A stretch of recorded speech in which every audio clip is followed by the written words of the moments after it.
All right. Good morning, everybody. Hope everyone's doing well today.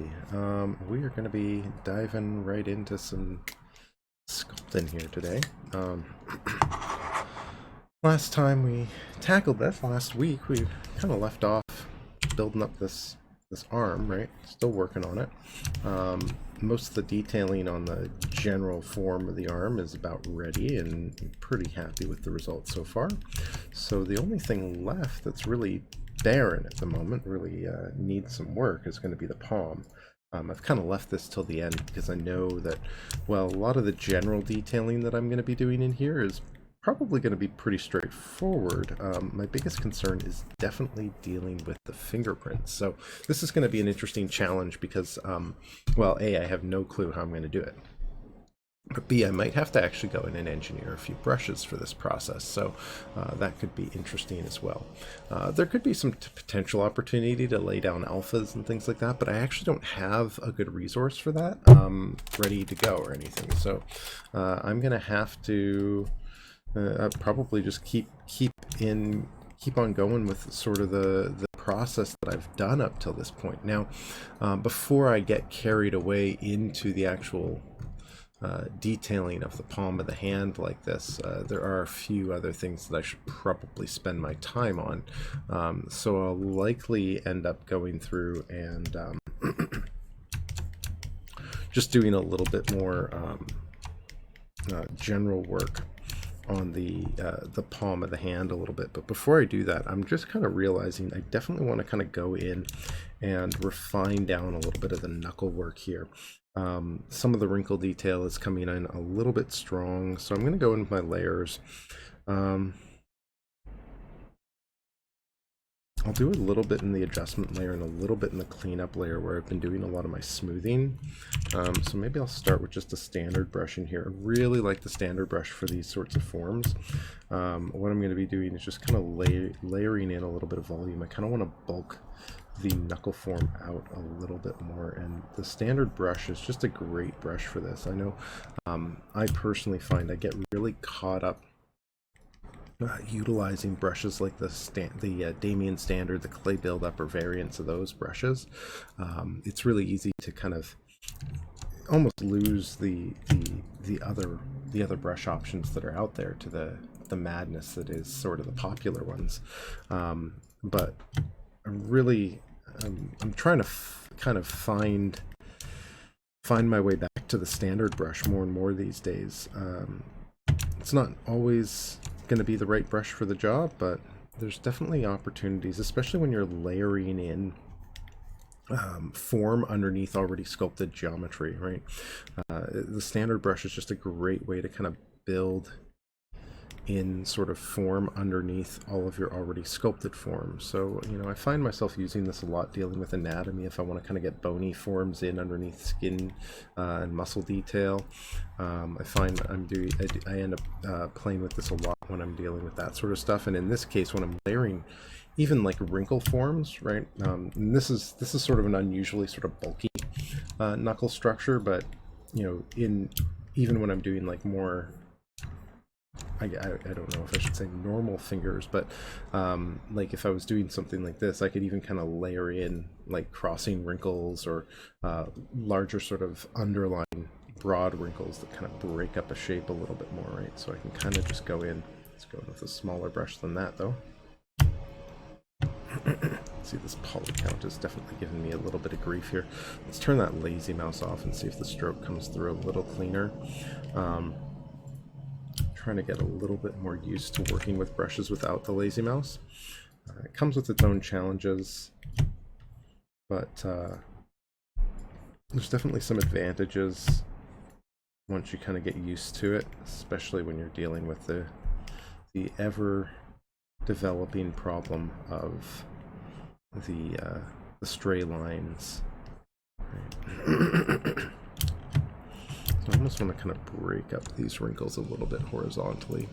I'm just looking at some various reference in here. And it's almost like I just want to kind of go in and just kind of frame the knuckle form just a bit more. I'm just using the focal shift to kind of thin out the brush a little bit as well. This is sort of a quick way for me to adjust the brush's sort of shape and fall off a little bit. Just gonna take advantage of that a little bit. I think what I'll do is I'll brush some smoothing over these areas, maybe even focus on something like a smooth peaks, so I can keep some of the sharpness of those crevices. And just take some of the top off of it, but we'll see. I just want to kind of bulk a little bit more of this area up a bit here too. Just kind of create sort of a bubbliness to things.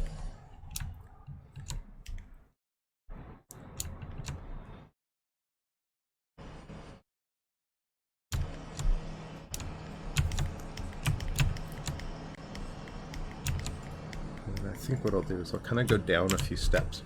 I mentioned that I want to kind of smooth it at a lower level, but on a different layer. But I'm going to go down a few subdiv levels on this and just kind of smooth the height down a little bit. It's just on a low, not that low. Let's go maybe here. I can kind of take out a little bit of that height. Bring the intensity down on the smooth brush. And just kind of go over this area a bit and just take out some of that depth. Right, the standard brush kind of can push things a little bit further than I might have intended. So let's just do something like that. I want that bubbliness, but maybe take a little bit of the edge off.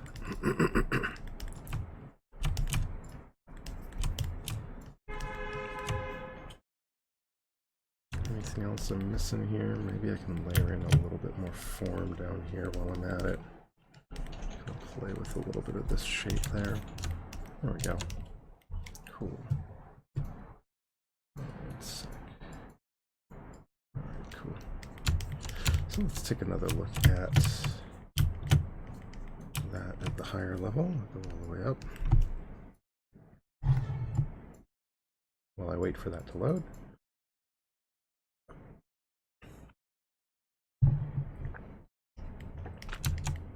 Yeah, okay. So, cleanup layer. I'll probably need another layer for the fingerprint detail in a minute, but let's see what a little bit of general smoothing will do. I'm gonna need a smooth stronger, actually, I can tell already. Let's try this at a higher intensity though before I give up. Not bad. Let's try the smooth peaks. And just see what this does. I'm going to store morph target before I do this. Delete and store. And I'm not kind of destroying. It's not bad actually. That's a little bit more like what I was hoping to get. This sort of polished sort of feel, this sort of scarred, polished sort of element to it. That's kind of what I'm looking for there, and maybe I can even use that a bit to help transition these edges. And then we'll go back into the regular standard BSM, I think it is. Oh, there we go. I'll just go back over that a bit to kind of blend it out too. Okay. Yeah, that's definitely getting the feel that I was looking for. I don't have to deal with any of that on the thumb, I don't think. Well, maybe a little bit of smoothing back in here. I just want to take a bit of this out. Let's go back to the smooth peaks. Oh, that's not being shift very well. How you hold shift. There we go. Just kind of take a little bit of that out, and maybe I can even go in. I might have to layer in a little bit more height into this region. Just because it feels, he's got sort of these bony, rounded, sort of bulky knuckles. So I want to kind of make sure that that's being captured. So let's go back to our adjustment layer and just throw that in a little bit. It's very gently bulk this area up a little bit and just kind of widen it out a little bit while I'm at it.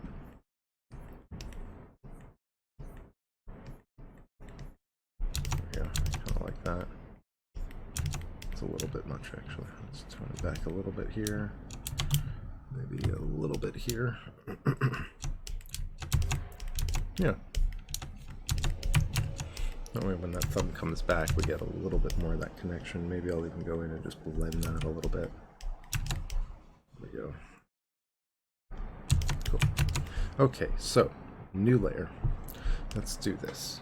This will be, well, it's going to be the fingerprints, or prints, I guess, maybe, because there's palm prints and everything like that to deal with.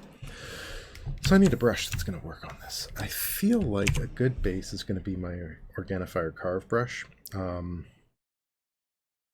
My wide one, the wide carve, has sort of a broadness to it in the base. So I've got several sort of variants on the brush here on my how do I put this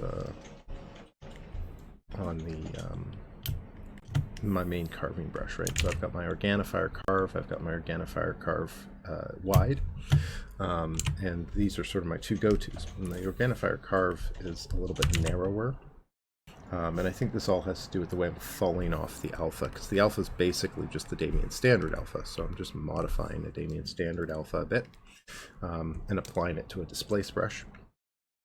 I'm giving it a little bit of this sort of inner arc to exaggerate that sort of carved depth.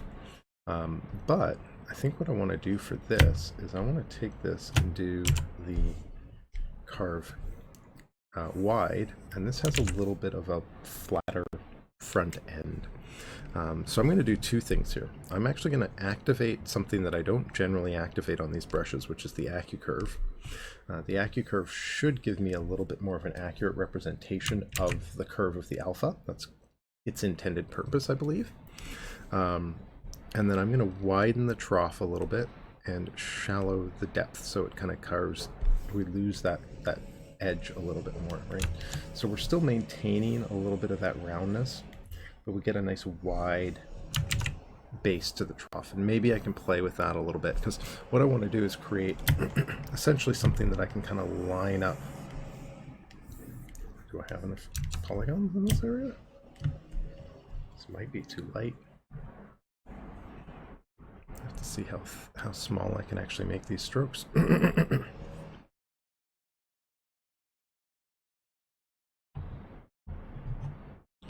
Saves are going to get longer and longer since I'm adding more and more layers to this mesh.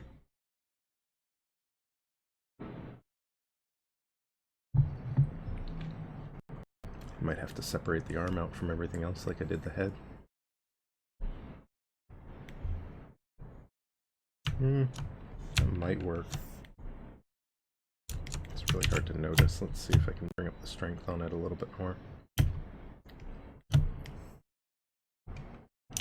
Okay, so there's a few other things that I want to do for this this brush, aside from honing in a good depth, right? So I definitely want to kind of find a right depth for this, but I also want to make sure that I'm not varying the intensity too much. So I'm going to do a very subtle adjustment, well, a big adjustment, but a very subtle change, allow very subtle changes to the tablet pressure. So normally a lot of your base brushes are going to have sort of default tablet pressure using the global settings, but I want to kind of fine tune this a little bit. I don't want the size to vary much at all, and I don't want the intensity to vary much at all. So I'm just kind of reducing that potential so I don't get that sort of fall off anymore. It's a little unfortunate, and maybe it'd be worth kind of bending this a little bit and doing something like this, just to kind of retain a little bit more of that sort of fall off, so I can kind of keep it. So if I really want to kind of drive that scale down, if I want to kind of fade and edge a bit, I can kind of bring it in. You can see it's taking a moment to kick in, and it's giving me sort of this weird strong effect, right? So that's the lazy mouse error kind of kicking me again. Let's go into, let's bring the lazy step up. Let's see, maybe reducing the lazy step a little bit more will help. And I definitely want a good lazy snap on this. Let's take this to like 20. I'm going to need a good amount of lazy radius. Let's go with 30 to start. No, let's go to 40. I find it used to be like ranges like 15 or 20 would be more than enough, but I feel like now they've made some changes to this, it seems. And I really like to tweak this a little bit. Let's try. I'm curious to see what like a lazy smooth offers me. I might have to morph target out the edges if I can't get them to blend consistently. Let's try a lazy smooth of 8. I think that's sort of the default when you kind of activate the brush. That's not bad. And we do get a little bit of a fade, so that's kind of working the way I want. Now I just got to hone in that depth. So let's hone in the depth. Let's bring a little bit less intensity out of it. A little bit less still. And I'm going to have to turn on my dynamic draw size. Definitely I'll need to be on for this too.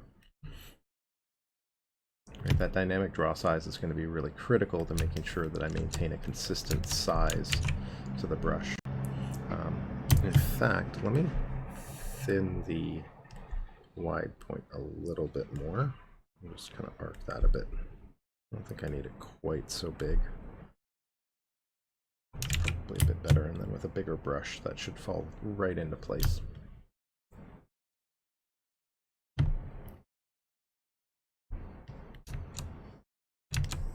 So if I do that, and just kind of start pairing those strokes, maybe I can cut right in between. I'm going to have to be a little bit more precise with that, but that might end up working okay. And then I'll just break it up with a lot of like noises and other sort of breaks in the strokes. But I think I'm happy with that for the most part. I kind of want it a little wider now. Kind of want it wider again. Maybe I'll go like this. I'll let it kind of... Ugh, no, that's too much. There's going to be a mid value in here somewhere. Let's try that.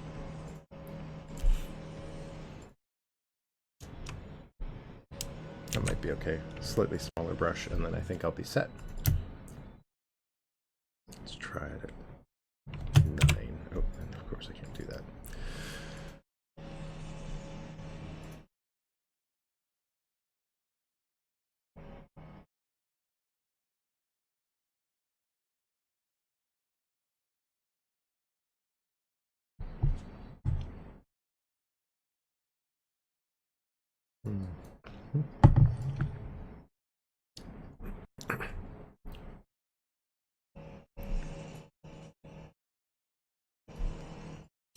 It's not bad. I shouldn't see much of a difference with more pressure, so yeah, I think I can make that work. And I think I want to take out that size change. I'm just going to take that out. The intensity I'm okay with.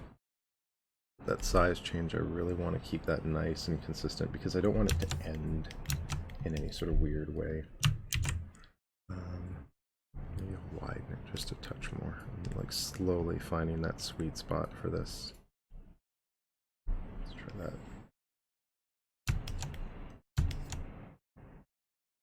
Let's try it. I'm going to go slightly larger on the brush.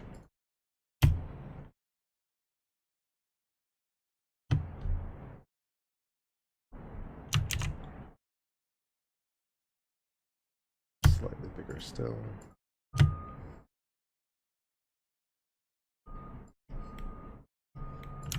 Okay, now fingerprints are, the print area in the middle of the finger is probably going to be the easiest place for me to start referencing this.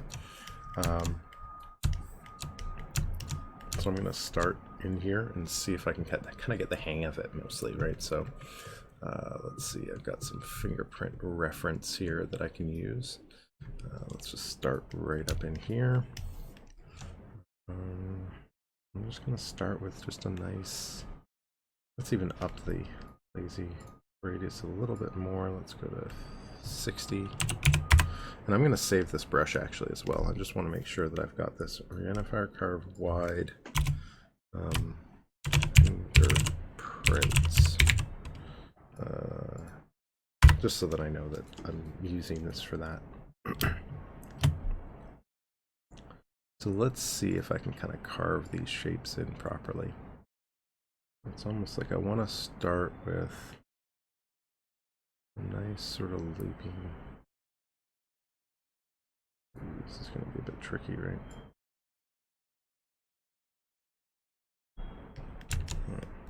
I'll need a shorter one. I'm going to shorten the lazy radius down. Let's try this at 20. I was a little worried I was going to end up with something that was too strong, but now it's like just not quite enough, so I'd rather have it come out a little wobbly. So good like that. I'm just going to try this a little bit and see if I can kind of get this to through. Oops. Try this again. I do have a morph target stored, so I should be able to pick up brush strokes relatively consistently here, depth-wise. Of course, this is always the fun part as well. Come in from the other side. There we go. Maybe I'll even kind of connect this back in. Sometimes you get these sort of weird breaks in fingerprints. Maybe I'll add those in later, because then I can do that with a smaller brush. I do know what my draw size is, so I can kind of jump back and forth a bit, but I really want to kind of make sure that I'm not overdoing this. And then maybe I'll start by slowly nudging my lazy radius up. Let's try this at 30.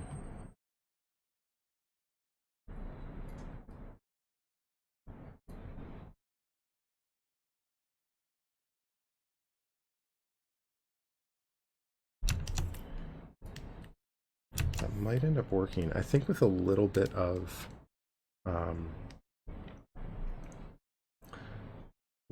Damien Stan, or with a little bit of work, kind of get this to kind of play the way I want it to. A little bit of morph targeting and things like that.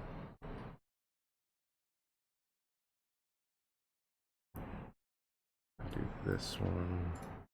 Actually, let's start playing with this a little bit, actually. Let's start messing with this a bit.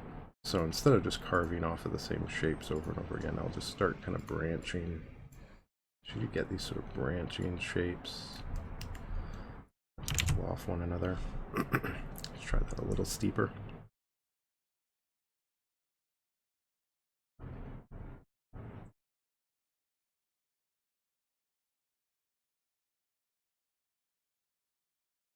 This is one of the hardest things to do with tablets. You know, there's definitely, you know, a lot of people ask about tablets and things like that when I'm at work, and you know, it's one of those things where there's definitely a process. There's definitely a thought that you can kind of give to this in terms of how you want to work with your scene. And I'd say, like, this is definitely one of the harder things to do with a Cintiq, just because your hand can get in the way really easily while you're working. And some people don't mind that, but sometimes that can get really, really difficult. I'm going to kind of split this one up. Oops, and I shrunk it down a bit. Let's try 12. Do that.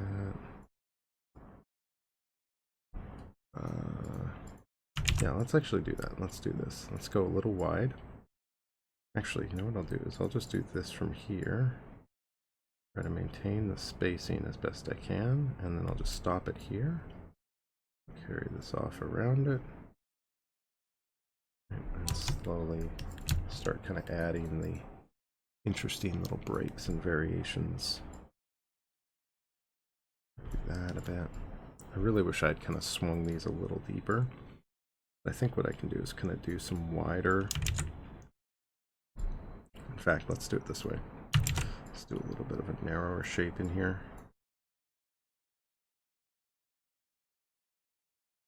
And just kind of bring that in. And off of that will come this one, and this one will come wider. Out and around.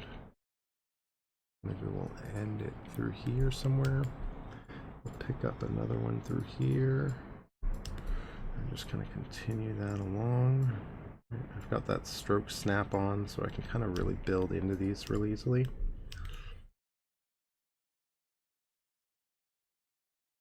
I'm just going to blend that one in.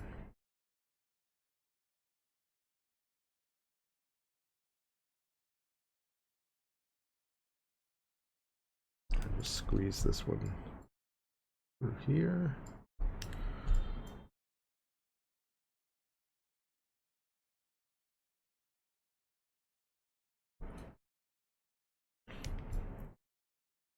gonna start this one a little bit short. Run it through this space. Actually, you know what? I could even do this. Let's do this. Let's cut this right down the center here. No, I'll cut it slightly to the left, or the right. I'll just do that. And I'll start this here. And keep that pressure down.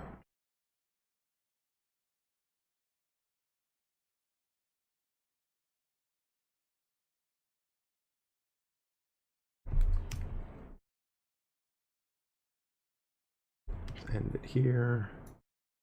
Up a new one here. End that there. Get another one here.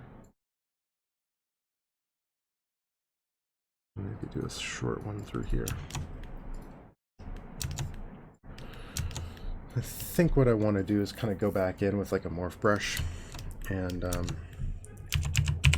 just erase a few spots, just to kind of break things up a little bit. I feel like if anything, I've kind of gone in and done a little bit too much in terms of sort of how consistent a lot of these shapes get, so I can kind of use the morph brush to kind of do little things like this to it. Even kind of tweak a bit of my spacing this way. Break this here a bit.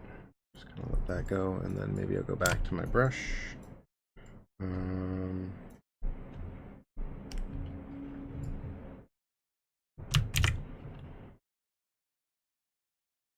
Brush size needs to come back up.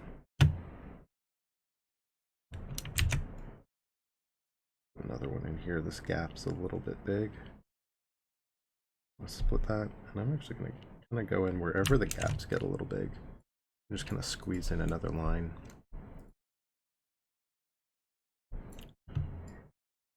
Can I do it in here? Let's see if I can squeeze one in here.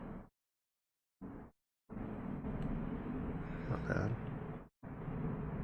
I don't know if that makes sense or not, but we'll do it. I can't see it from that angle. Let's go the other way, left to right.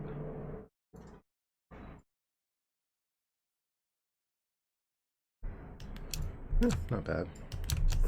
Starting to feel better. Ever exciting. Going in and doing all of this.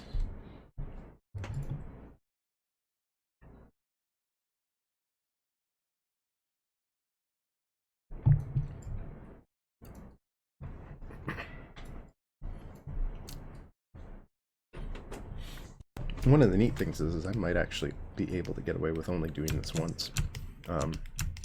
Since I'm storing this on a layer, I might actually be able to kind of like Z-wrap this onto another model and transfer it if I need to. Which could be kind of a cool way to not lose this data down the road and really take advantage of the variations here.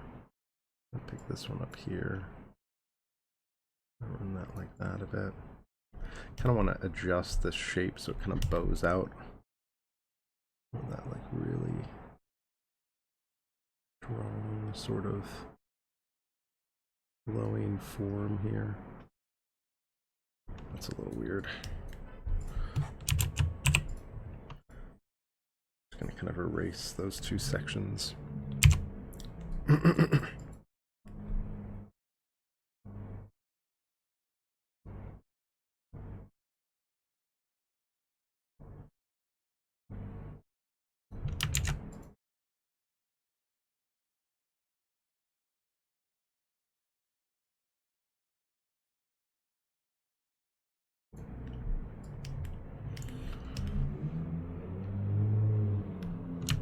That's not quite lined up.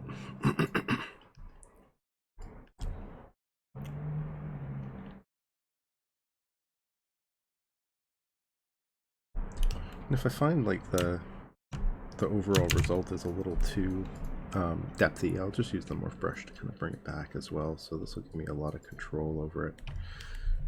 It's just a lot of slow, steady work.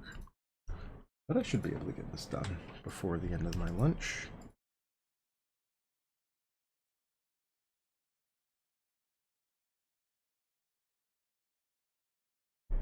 Try that. Fill in this gap a bit. That gap a bit. I'm kind of ending up with gaps in the same spots, which is a little unfortunate, but flat those shapes a bit more. Tie that shape together a bit. Let's try that a little bit more subtle like. Let's try lower intensity.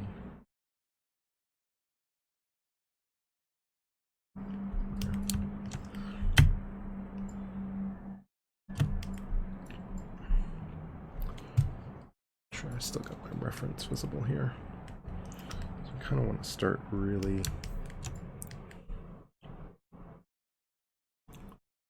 playing with the way I'm introducing lines here. Let's try this a bit more.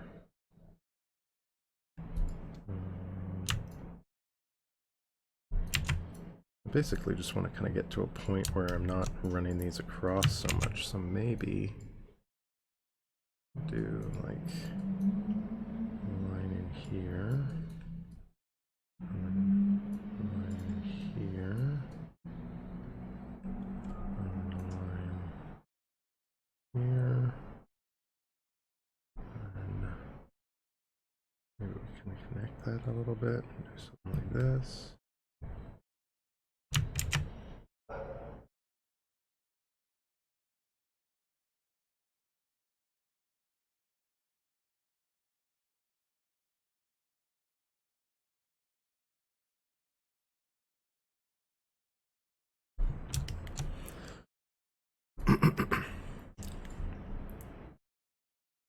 Even come off this, why not, right?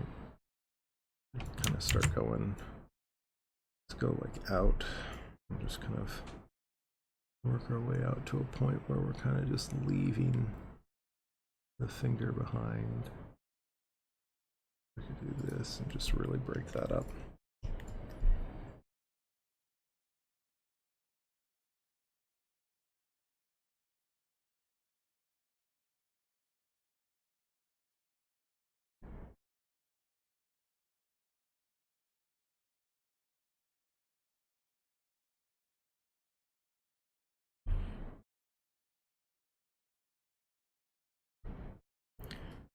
These lines to kind of run through here, this in here, across here. Just kind of start building in some of these bigger lines. How far does that carry over? Any light in here?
Going through, finding those details.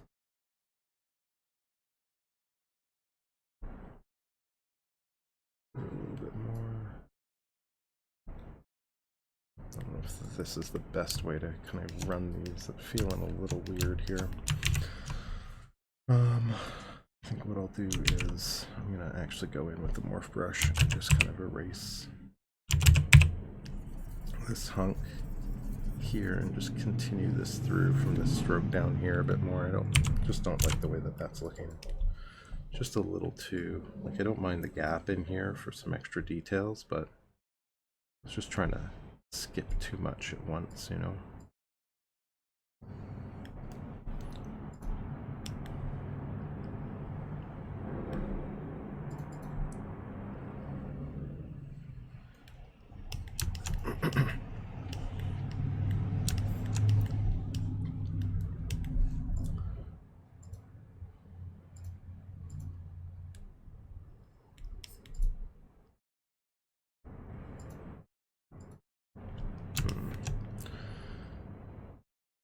I kind of deal with this transition.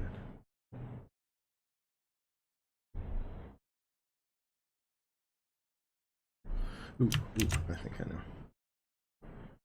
I know what I want to do here. I just want to end it. That's better. Right, and I can kind of just do this. Yeah, that'll work.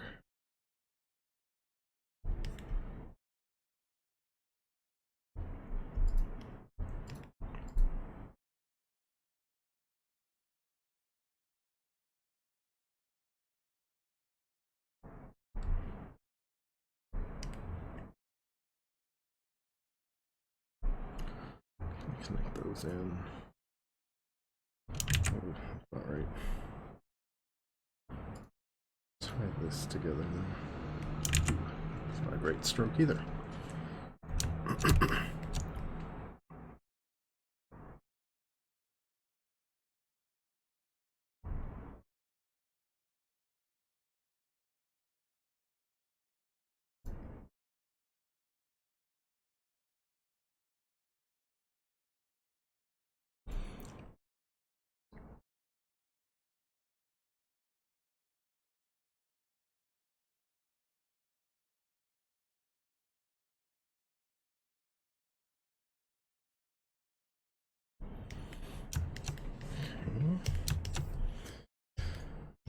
So definitely a little bit on the heavier side.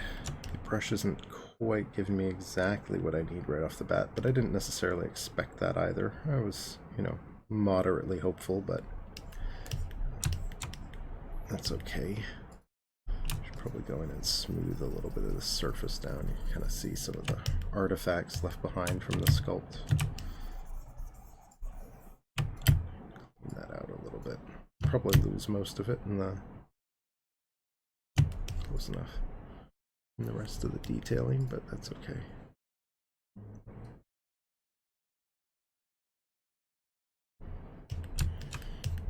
Let's create a few small shapes here, something to work around, create a few gaps, break up that shape a bit. Oh, let's get a little closer. Do this from this side.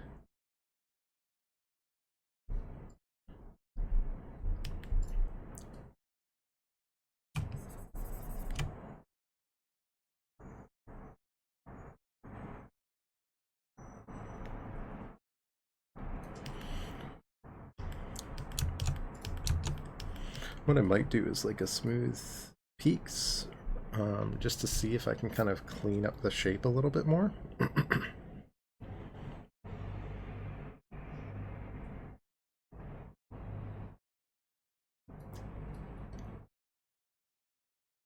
Or maybe I'll start with the morph brush actually. Let's see what happens when we kind of ease it down a little bit more. I feel like I really want to kind of just bring this right up to the edge here of the fingernail.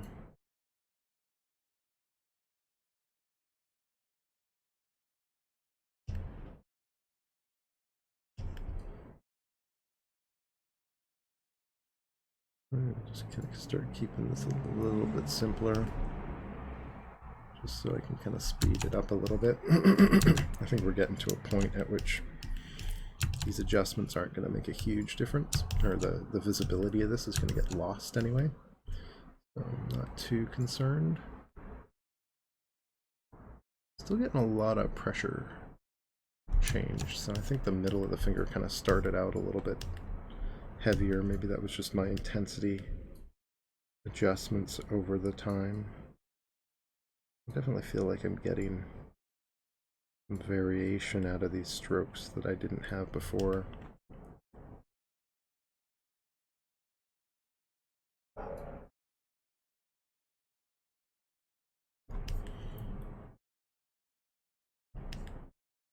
Stop these here and kind of do something like this just to start breaking that shape up a bit. Just go in and out. Pick this up here. Carry that around like that.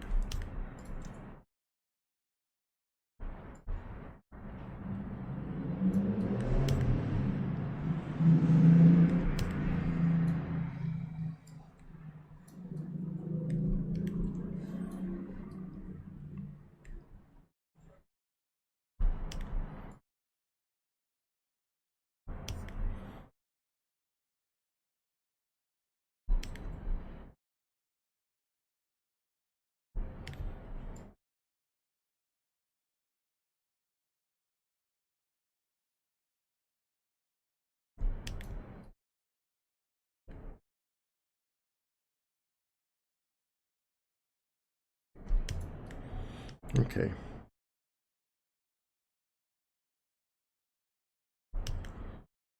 Let's see how that sort of ends up feeling with a little bit of tweaking.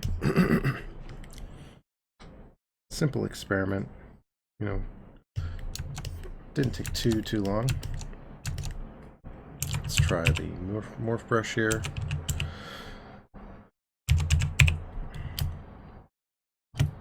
Let's bring that intensity way down. Right, and I just want to kind of ease back the front edge of the fingerprint here.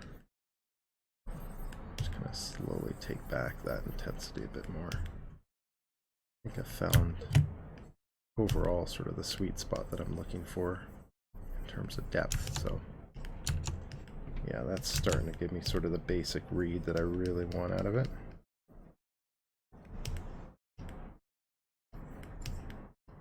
Get a little bit out of these areas too. Just kind of transition those edges a bit.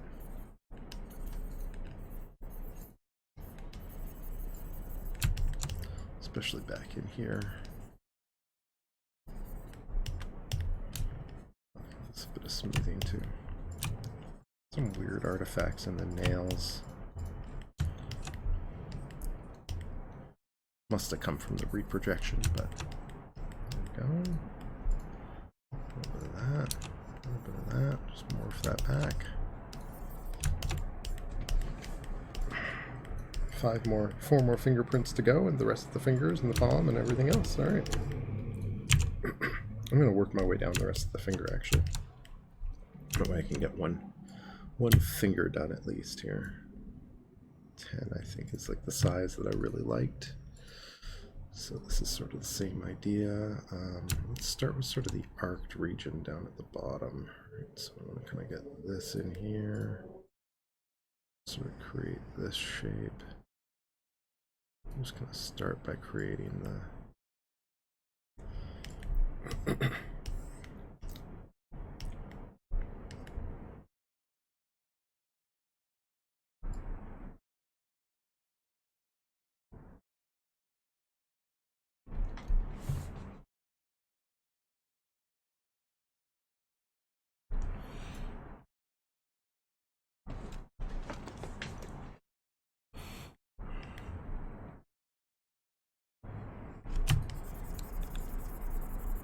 Still got issues with these pores that I sculpted through different parts. The hand. This shape here. Just want these nice deep arcs in this area. I'll do a little bit of branching.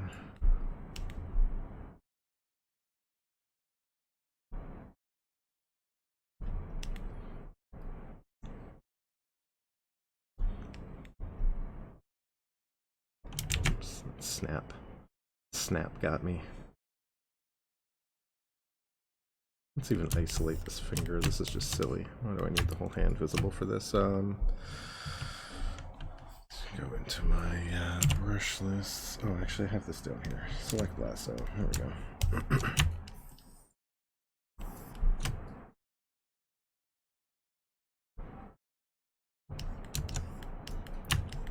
Just gonna invert that for a second so I can get this little corner.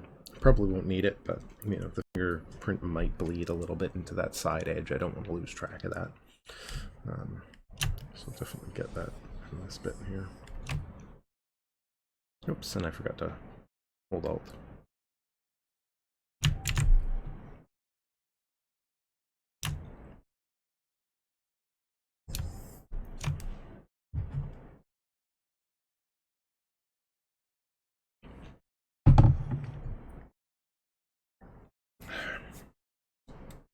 And the classic, right? So I'm really starting to push my, you're starting to push your memory a little bit too far here. It says I got 6 gigs free, but I don't know. ZBrush just doesn't like to store history after a certain point. So it's an issue I encounter a lot at high poly counts with layers. So something to think about when you're dealing with these sorts of things.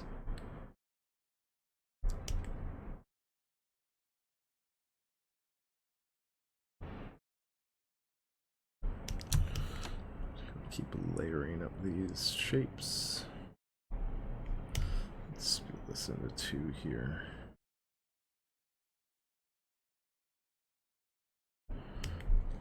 Split here. Let's go do something like that maybe. Split off of that to create this one.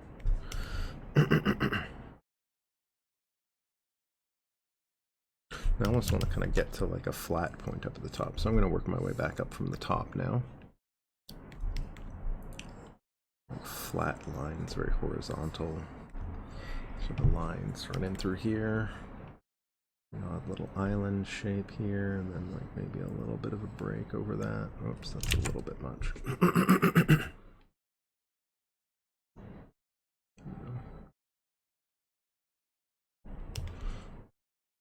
This back through here, carry that through, and keep running these out a little bit more.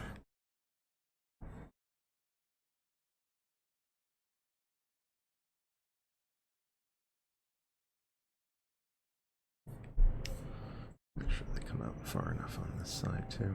I really want to be able to blend them in with the rest of the detail on the side of the fingers, so gotta make sure they run out far enough.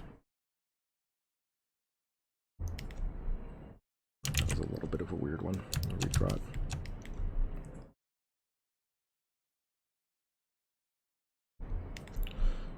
I think I can kind of get away with that. Maybe connect it in. Let me start a new one here. Oops. Carry this one through a bit. I'm gonna do like a turning shape like this. Run that through. Starting to get used to reading how fingerprints sort of look, I guess. Just slowly kind of following these forms.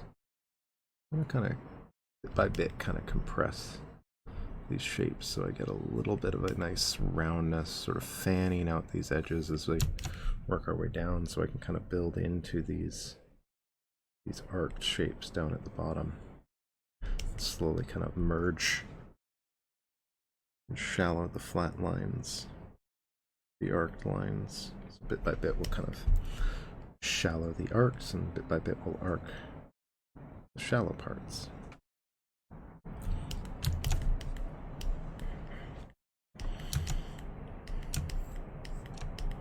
Half tempted to split a few in the finger.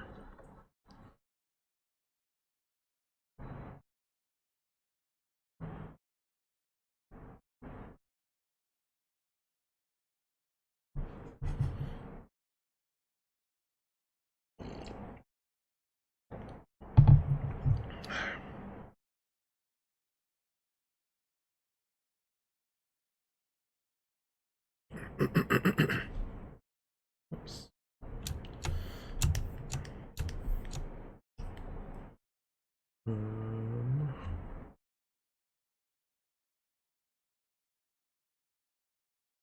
Line in here, add a little line in here. Whoa.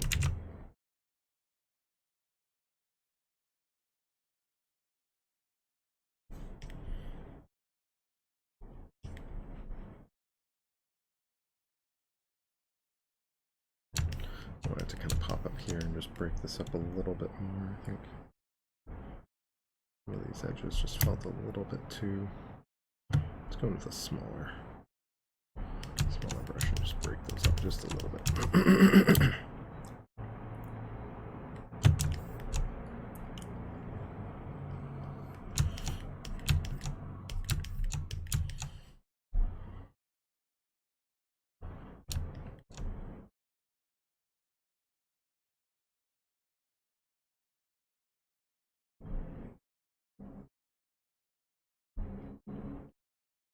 The real question will... Oh, hey FLML, how you doing? I'm doing good. I'm just working on some fingerprints. It's a process, but you know, it's got to be done. I don't know if it has to be done this way, but it's got to be done. Can't do details everywhere and then not do details here. How you doing? I'm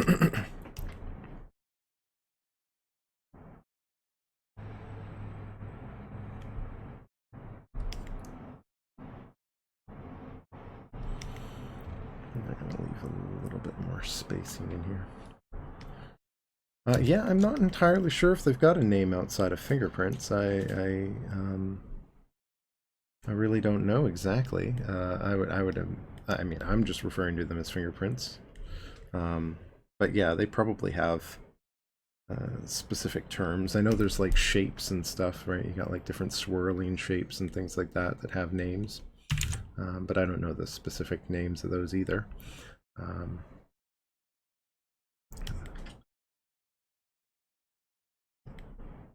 But just kind of adding lots of these little, oops, that's not great.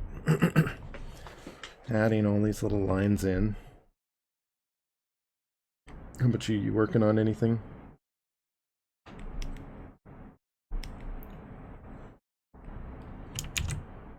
Reconstruction sort of project with a historian. Oh, very cool.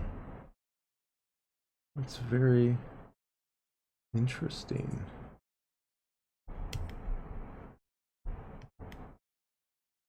So do you have just like a lot of like damaged or heavily sort of well, I guess damaged artifacts or something like that that you're reproducing or trying to visualize as like how they would have looked sort of thing? There's so many different things that these skill sets, this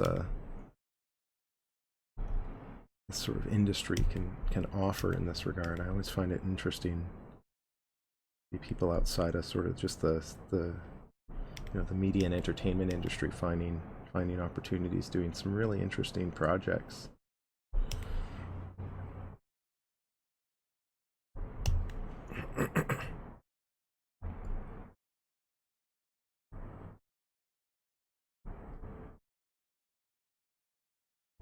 Cool.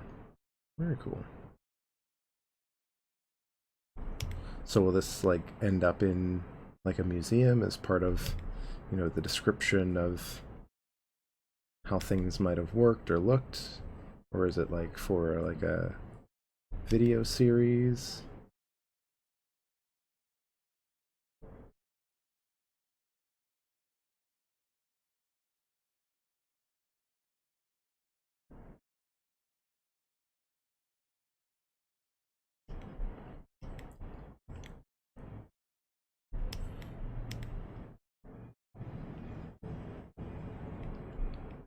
Cool.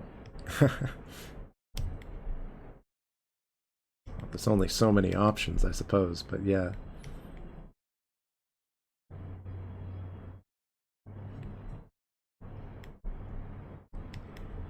That sounds really cool. I can imagine it'll be rewarding. Is it a place nearby? Is it some place that you can actually visit when it's all done? Take a look at your work in person, or is it something that is being done a bit more remote?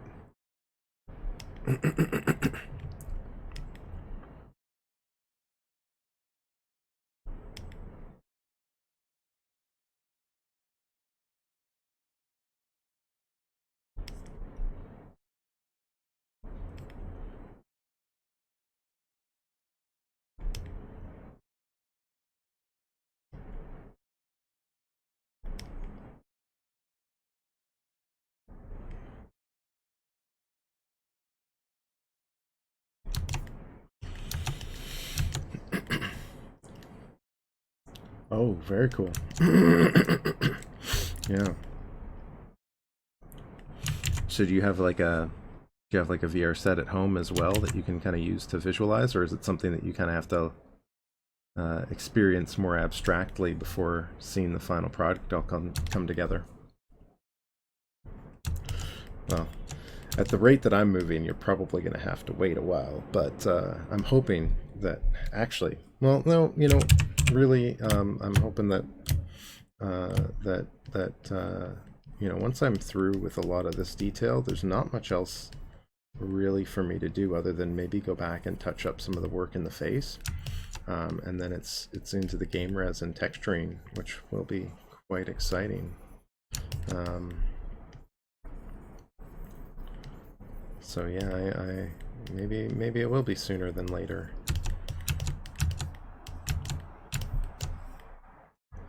And a few of these, so I'm mostly working from home. Yeah, cool.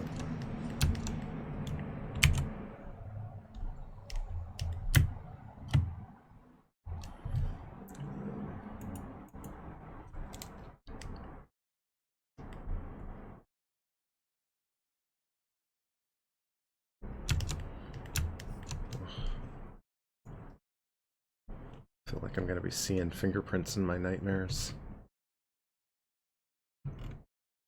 Why not? Did I not load that image in? Well, I loaded that image onto here. Where is it? Let's see.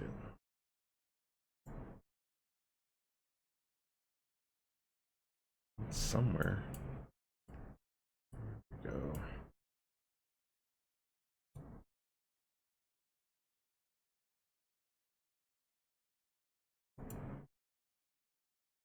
Oh, no, that ain't it. Huh. Sorry, I'm just looking at some stuff on my other screen while I try and figure out where my reference image disappeared to, but can't seem to find it, so I guess that's that then. It's like it doesn't like PureRef just doesn't like this one image type. Maybe if I store it on my desktop and then move it in. There we go. That actually worked. That's weird. Okay.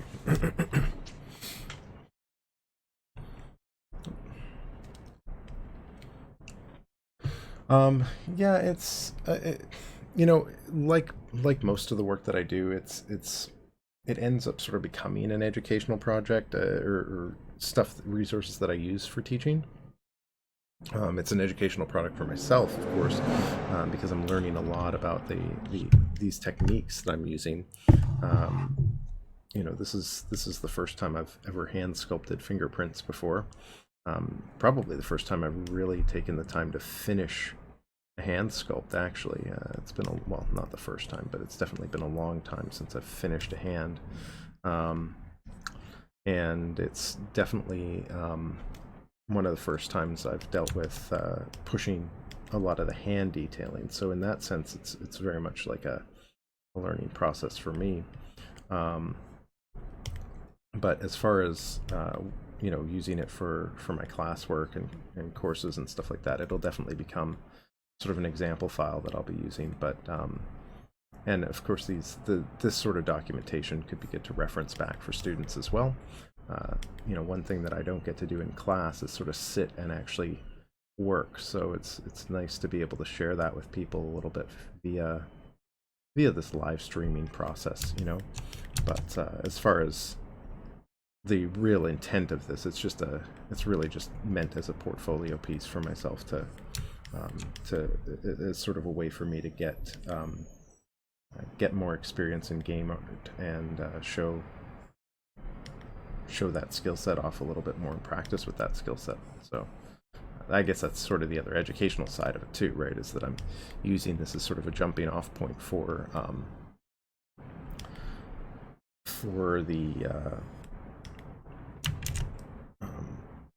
game art and getting some experience doing game res work, and having that in my portfolio. I definitely want to take this out into Unreal, I think, next. That'll probably be the next big transition for me. A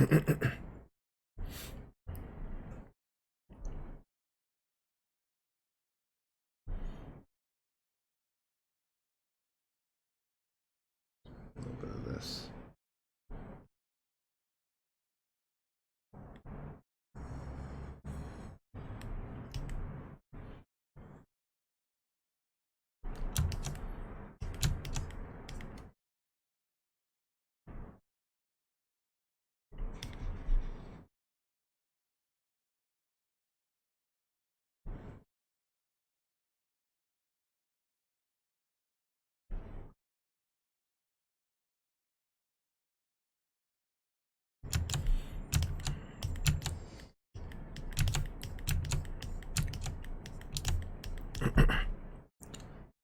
these through a little bit further.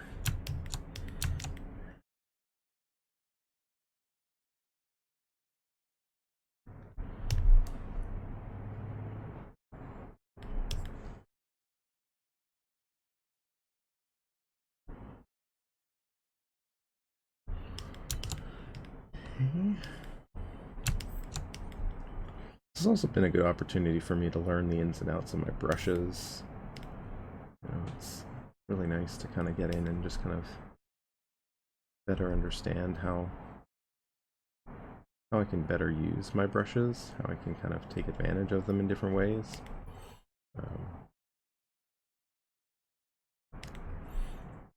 How I can modify them in different ways. Been kind of surprisingly useful for that sort of stuff. And patience.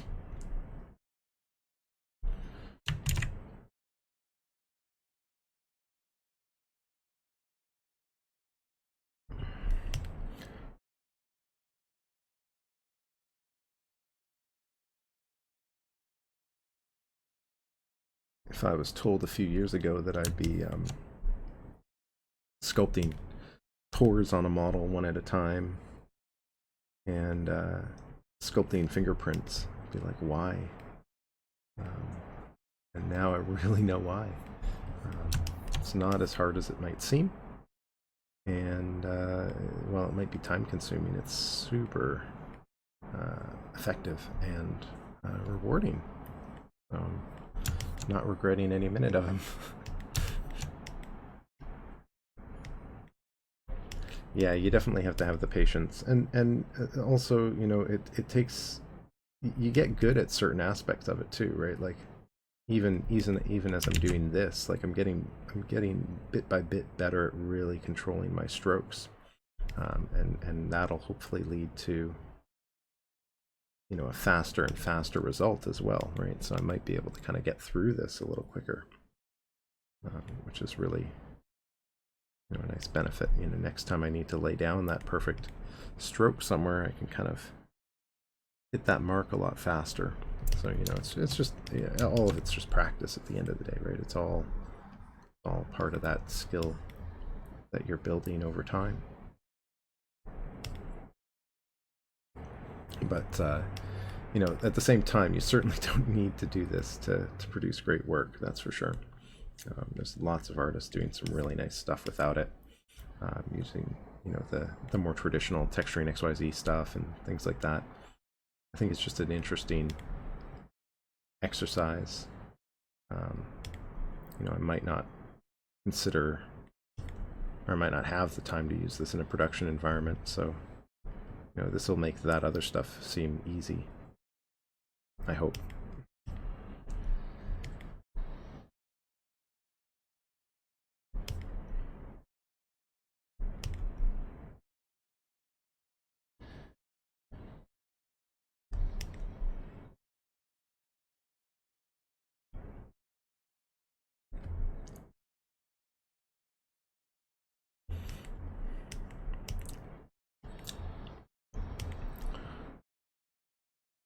Well, I'm also learning, you know, with things like the pores, I'm really learning, like, you know, I can probably get away with doing things a little faster the next time too, right? I'm probably gonna go back, and if I do, you know, well, I shouldn't say if, when I do another piece like this, I'll probably go back and build several pore arrays in different sizes, so that I can kind of work with them faster, so I can kind of get the same sort of results without spending all day tying together tying together large pore arrays with individual pores, and just kind of speed the process up. Because if you can even kind of cut the time down by like 30% or something like that, right? It's not going to get rid of the whole manual process, but it is going to kind of speed that aspect of the workflow up a little bit more, and that's really where like, it's kind of the tedious part that I lose a lot of time in. And while it's interesting as an approach, it does get tedious, right? And it's one of those areas that I wish I could kind of burn through a little bit faster. So I think I'm gonna have to kind of go back in and redo this area. It feels a little too uniform here. This one's a little bit better, but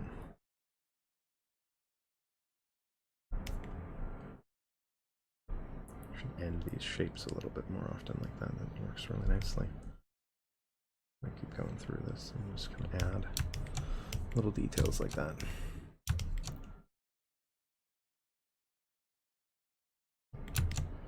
Yeah, and you know, I learned a lot about like placement of pores, and you know, obviously flow of fingerprints and things like that is definitely starting to kind of slowly get ingrained into my head here as I kind of add all these details into this model. This one through a little bit.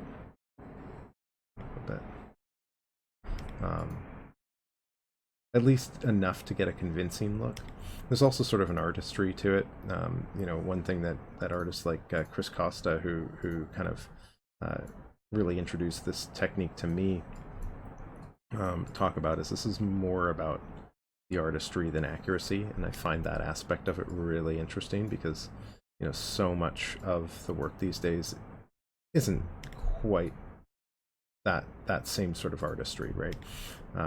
And I do find it really interesting to kind of get some of that back to kind of tackle that aspect a little bit more and really kind of go in and do things meticulously and by hand, and you know, whether it ends up looking, you know,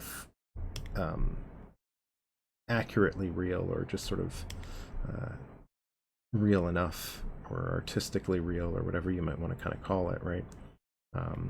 You know, that's kind of a nice break for me too, in terms of, you know, you're putting all this effort in and you can really kind of see it come through nicely, but you're not necessarily worrying about whether it's like perfectly photoreal, just that it's like convincingly real. And then that's really, you know, it's the subtle like bits of detail that you add in that actually add that sort of element. I don't know if that makes any sense. I'm just kind of rambling on, but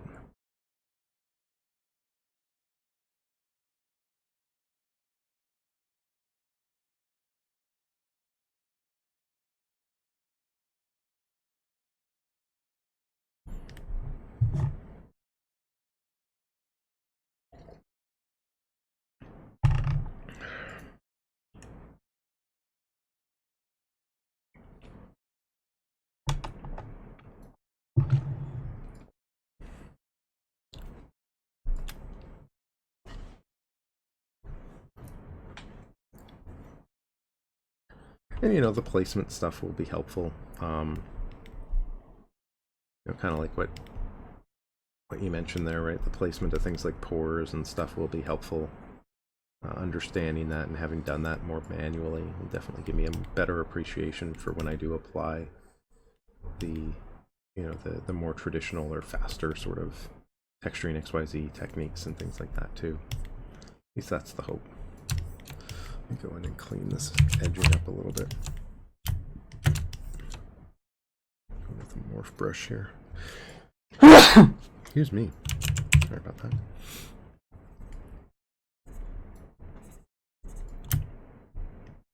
Brush is a little too light here. Let's do like this area and maybe this area a bit. Just kind of wipe that out. Just kind of go back over it a bit.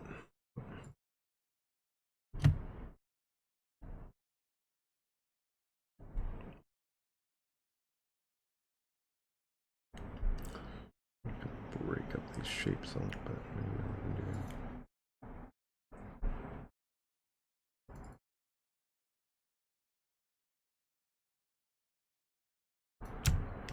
Okay, that'll give me a little bit of break up there.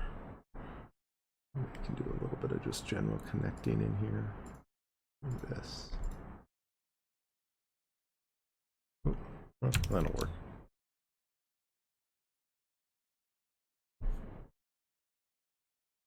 Okay, for the, yeah, I get it. Environmental pieces. Yeah. Yeah, you know, the environment art is really no different in that regard, right? It's just a different type of detailing, right? It's a different way to approach it. I mean, there's some things that I can't imagine trying to sculpt every detail out, or some things that are just better left for texturing and things like that, I'm sure. Um, but you know, it's definitely kind of fun to go in and do those things by hand too. Hey, Inversol.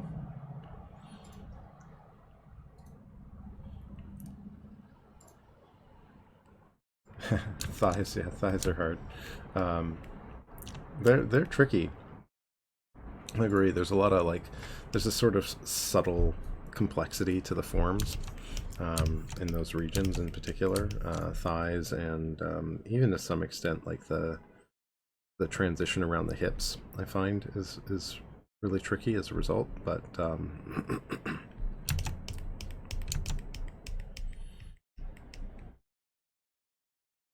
but you know what? That's the interesting thing is like you don't necessarily need the skin pores to get that stuff right. Like to me, this stuff is more tedium and time. And yeah, it can be a really interesting exercise, but it's not the meat and potatoes. It's not the brunt of the work, right? If I didn't have the fingers sculpted well to begin with, this would be polishing a turd, so to speak, right? I don't want to be spending my time doing that. Instead, I definitely want to have that that foundation in place, and that was a little too much. And then I want to kind of be able to go do that actually a little bit more. There we go. And have that good foundation in place to put this sort of detail on, right? Because if you don't, you're wasting your time, right? It's I think you could, I could sell this model, not physically sell it. I mean, like I could sell it as the asset that it's meant to be without doing any of this detail work, right? Like if I'm gonna get that close to it, sure, maybe it is really going to help in those situations where I am getting that really close detail. But where we're likely to see it, especially in something like a video game, even in like a first-person shooter, right? If we're looking at the hand, in the bottom corner of the screen at whatever scale here, right? You're never going to see it so detailed that you'll catch that. And in production, in a production environment, unless you're able to work with it, and maybe this is coming, right? Because we're seeing, the Unreal 5 demos where they're pushing poly counts higher, they're pushing map resolution higher, and it's an inevitable evolution of the craft to kind of push things further and further as the technology gets better. But realistically, that's not what makes or breaks the model, right? It is those big shapes, those big forms, getting, kind of like you're saying, right? Getting the anatomy right, getting the volumes right, getting the forms to read right, getting those little details and the highlights to kind of break up the way that you want. But then, going in with the fine detail and really doing all that little stuff is not, it's not the same, right? It's not the same value. It's not the same bang for your buck. This is really just, to impress and to showcase, a bit more of a focused skill set and that attention to detail. Today got one interesting feeling of sculpting something with one CG sculpt become more close to traditional sculpting. Yeah, that's what was the what were you working on? What was the experience? Because that's always exciting, right? When you're starting to catch that sort of traditional sculpting blend with the traditional, or with the digital, right? Let's do the next finger.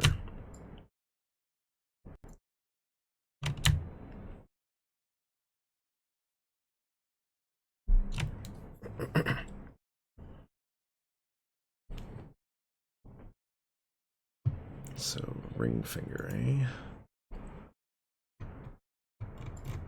What would be good for the ring finger? What sort of variety do I have to play with here?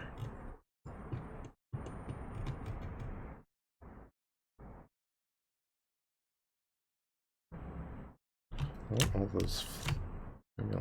Maybe I'll inverse this for a second and kind of get a sense of the flow.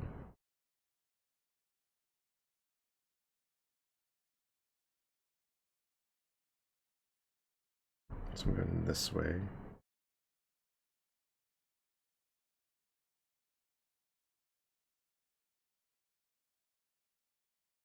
Not the way I want that to go. I guess that'll work. I don't know if that's really correct technically. Maybe that should have been flipped the other way. Did we ever get like, mixing shapes?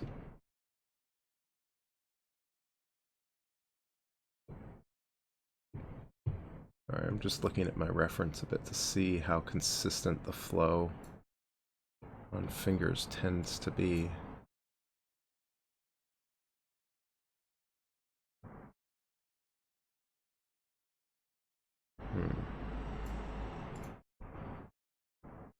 I might have to go back and redo that one. We'll see. I'm not gonna do it just yet. We're gonna inverse the direction though. This may end up biting me in the ass, but I'm just starting to notice that there is like a consistency to the directionality of the flow in the fingerprints, so I don't want to completely ignore that. Smooth this shape down though before I get too carried away.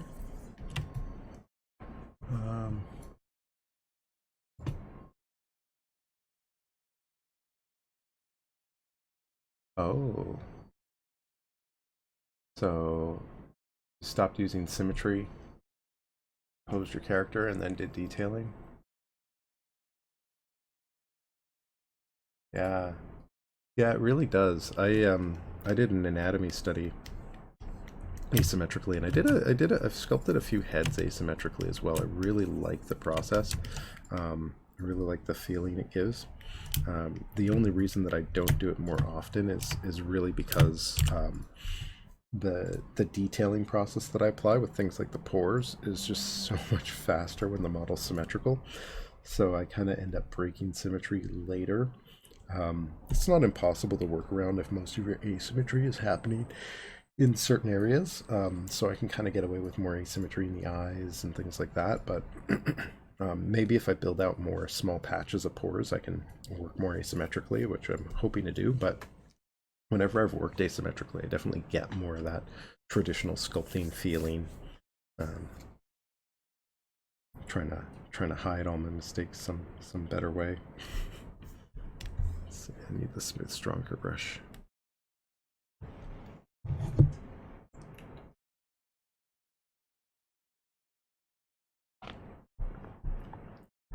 Is this Ezio Auditory? Was that the last song? Is that the question? Sorry, I missed the. Oh, it doesn't have the actual last played on there. I actually don't know, but probably, yeah. If that's what you're referring to. If you're talking about the model, then no. This is definitely not.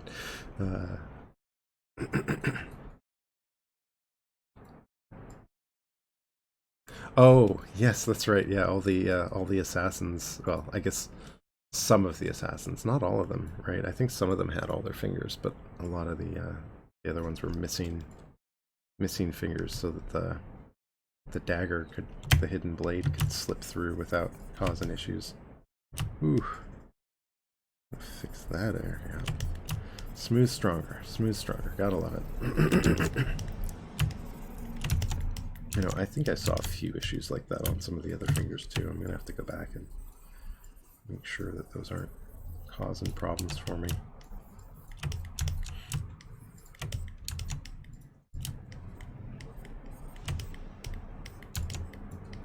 Okay, so this is the ring finger. I'm gonna run this way, so let's go identifier carve, and I want a different shape in here, so I'm gonna do this. I'm gonna run this from here.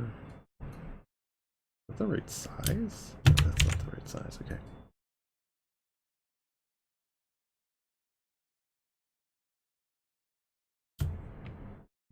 No, it's not that you don't have to see yourself out. No, it's not that he's missing the finger. There, I'll zoom out a bit. I actually usually have the model up. It's just, of course, that I hit it, but it's probably a joke anyway. But yes, for the audience as well, right? Just to throw this in here so folks can actually see the whole model that I'm working on here. Maybe I'll Oh, I do have perspective on. Okay, let's just throw that in there. Shift, oops, Shift S. There we go. So load that back down. I like to do that for fun too, or something. Yeah, yeah.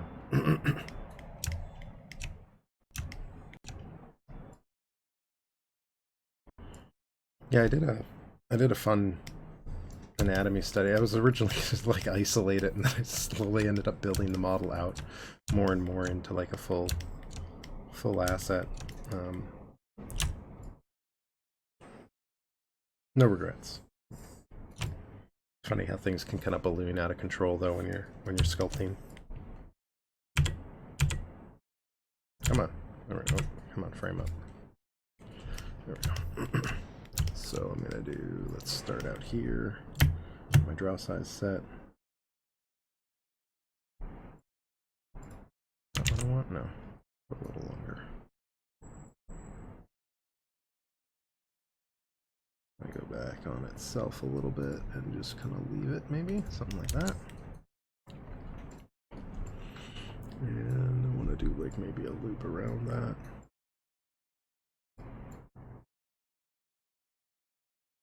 I think these areas are trickier because it's hard to get the spacing right early on. Maybe I can go in and just kind of cut that up a little bit smaller. I don't like that. I need to keep these spaces more consistent. Well, let's do that. Undo. Oops, too close. I think I'd be better at this with the lazy mouse, but hey. Okay. Is the snap to my advantage? Yeah, that's better. Okay. And then I think what I want to do is kind of start flowing this. Kind of do this way. I think that's kind of the shape that I'm looking for. I'll kind of carry this through. And then we'll do this, maybe? No, let's do it like this.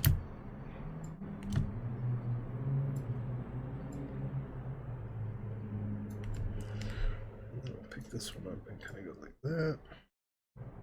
Oops, too much space.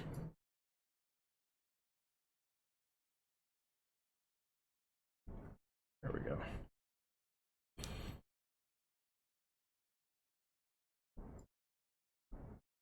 Yeah, you know, it's a great way to study. You know, it's one of those things that you have to have some patience for, but you know, you'll learn twice as much, right? Because you're doing twice as much work.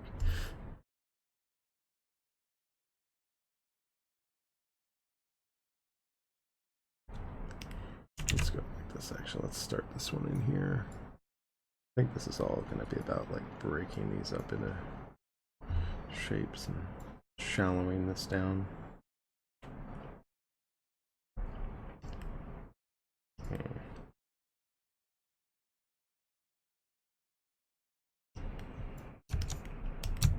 Yeah, that might work. I don't really like that line though. Let's stick like that.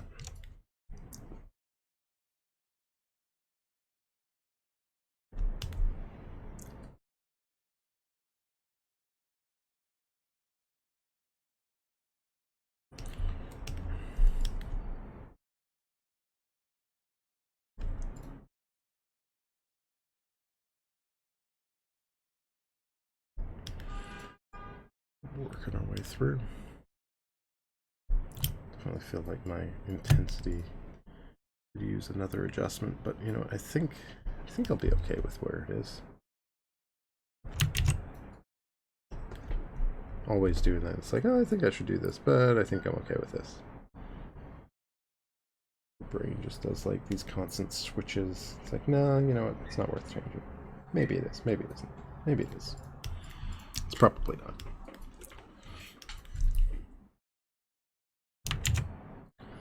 Well, I can tell you this much, though. I'm definitely not doing this twice.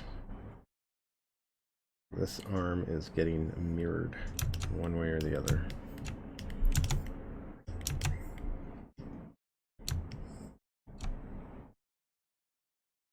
Maybe I can do a little bit of this sort of thing here. Up. Like that.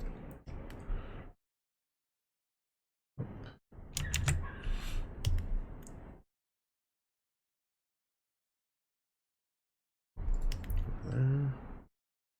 Take this and go this, break, ground, up, leave a little gap, and a small line.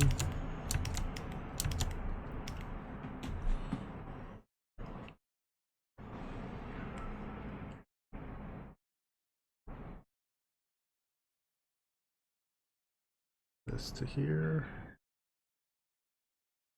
Here. Just continue on like that.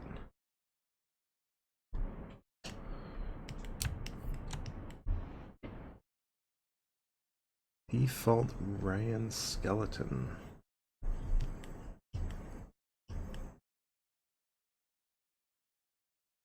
I'm not sure what Ryan's skeleton is. I assume that's like is that the skeleton in 3ds Max or something? Or is that like a Blender thing?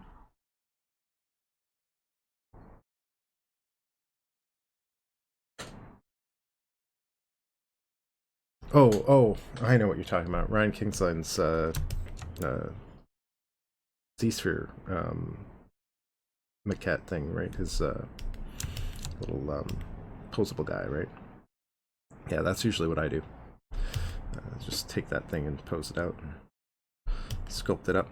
That, or I start with Z-Spheres from scratch if I'm doing something a little different. Yeah. I know the one. Sorry, it took me a minute to catch on.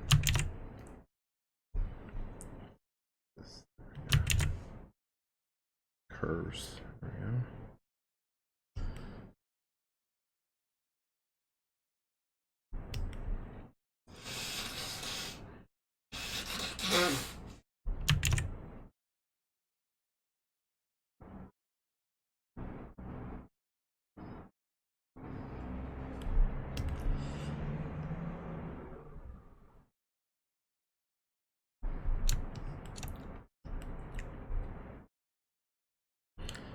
Yeah, it's a really good start point, I find. Especially if you're studying, like if you're doing quick studies, right? If you need to build something from scratch, right, that's fine, but you need like a quick start point, right? Especially when your goal isn't to kind of block or learn Z-spheres or whatever it happens to be, right? Just use that stuff. Take advantage of it. It speeds up that workflow so much.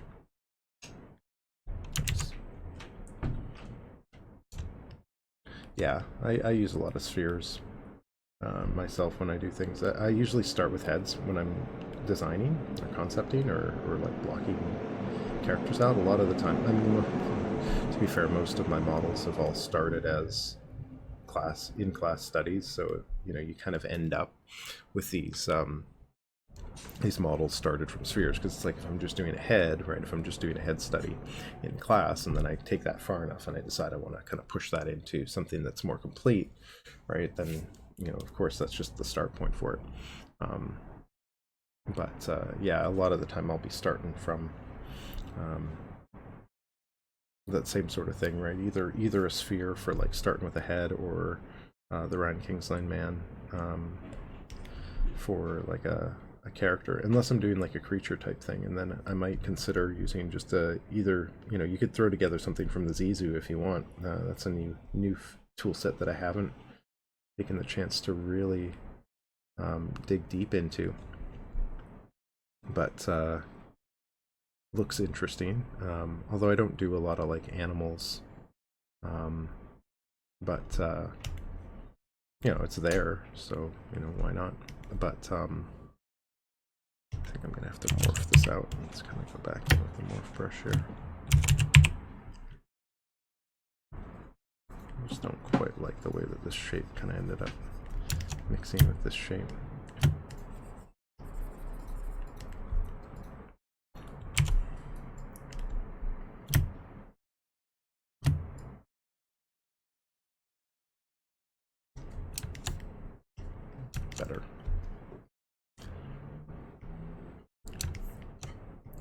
Well, you know, the more you do it, the more you'll be a character artist, I guess, right? But whatever interests you, right? Whatever keeps you going. Thing. You know, as long as you're using ZBrush. No, you don't have to use ZBrush for all of it, but I like to. I'm just obsessed because Autodesk destroyed my favorite tool. But let's not get into that subject.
A little weird, but whatever.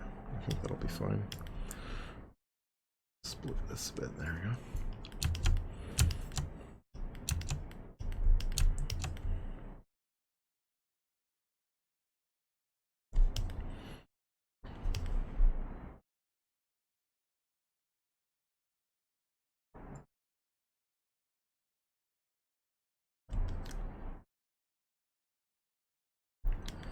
I'm putting a bit too much of these little swirlies in here. There we go. Connect this back up to this shape. It feels like they kind of split. It's better. It's almost like these sort of connect back into themselves. That's kind of more what I want. Get these little looping shapes. Go with a smaller brush and maybe carve a couple.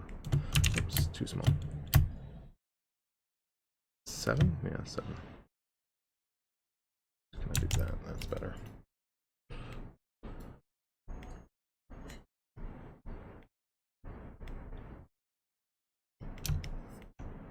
Yeah, awesome. You know, it's the way to do it, right? Take it until you don't want to take it any further.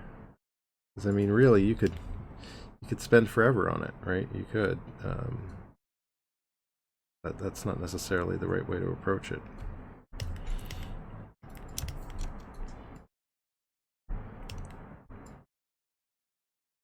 Horse is an interesting challenge indeed.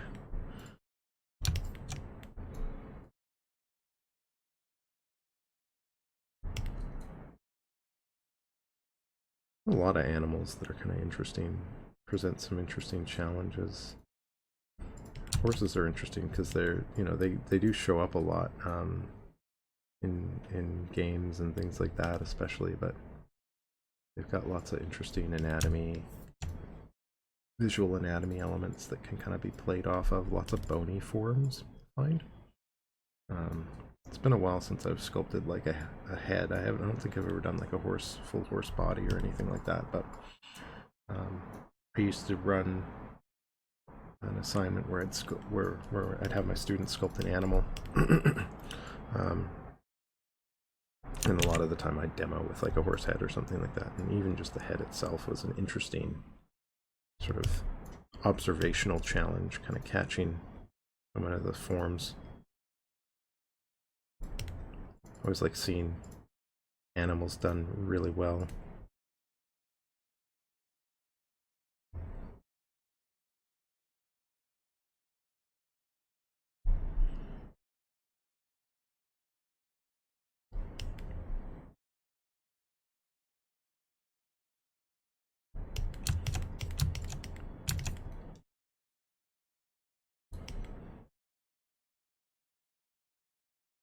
Yeah, well, and it's one of those things can be difficult. You know, animals in general, I find can be it can be difficult to find good reference for, especially if your resources are kind of limited, right? If you're focused on like finding good photos online. Horses are probably one of the easier ones because they're short hair. Makes it easy to kind of find, at least visualize the surface level detail. But there's a lot of furred animals that can really make it difficult to kind of visualize what that surface might look like without that fur. And there may not be a lot of good reference of like hairless animals. And then, of course, the anatomy itself is another one that can be a bit tricky. Although it's, you know, a lot of animal and the animal anatomy is well documented, so you can kind of find diagrams, but it's certainly not as readily available as, say, a character study or human anatomy and things like that, right?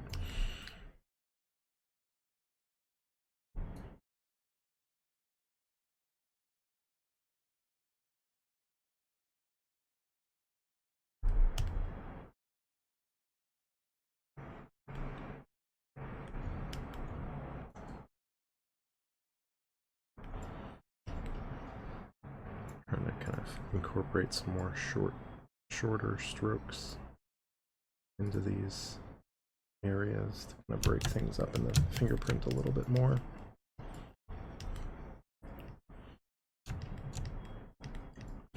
I haven't done a lot of rigging. It's been a long time since I've rigged anything. I keep thinking about rigging this up, seeing what the rigging process is like transitioning over into Unreal, but and I'll probably do like a very rudimentary rig for the posing, for purposes of posing at the very least. But I like the idea of doing like I always enjoyed doing blend shapes. I was never particularly good at it, but it's a skill I'd love to kind of develop, especially since I've spent so much time dealing with anatomy and faces since the last time I did a real good facial expression set. I think it'd be an interesting way to apply a lot of the stuff that I've learned and learn some new things while I'm at it. But at the same time, I know blend shape workflow just isn't a big thing in games. So I don't know. I'm pretty sure Unreal can take blend shapes in. But like I said, I know it's not like a really common way to do rigging in games, so I don't know if it's really worth it. But it's definitely something that I'd like to consider at least.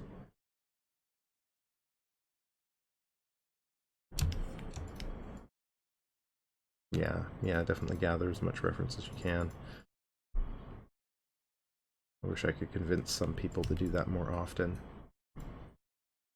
I'm always surprised at how little reference people collect sometimes for completing a task. And, you know, some people can make do with it better than others. But I certainly find, like, sometimes I'm just like, well, you're struggling because you don't have any reference, right? Or you don't have reference for the thing that you're trying to make, right? So it's like someone's trying to sculpt a nose and they've got no images of someone's nose, right? It's like, okay, well, go get that.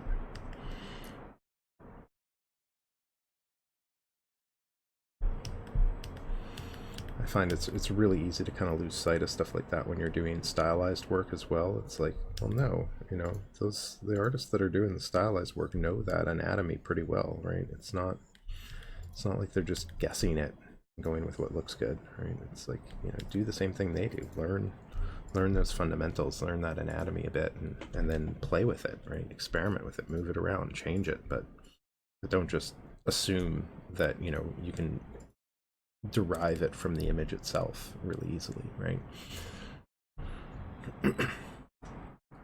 Especially when you're working off of someone else's design too, right? Unreal and Unity can both take blend shapes in it. Oh, that's good. Maybe I'll consider that then, right? That'd be a lot of fun. Try at least. We'll see. We'll see how far I take this. And how much time I have to take this. I definitely want to kind of produce a portfolio piece first, and then maybe throw that in as like the next thing to do. So I'll probably do like present this once I get the game res done and do like a little bit of posing on it to make it to get it to a point where it's really presentable, and then I'll go through and start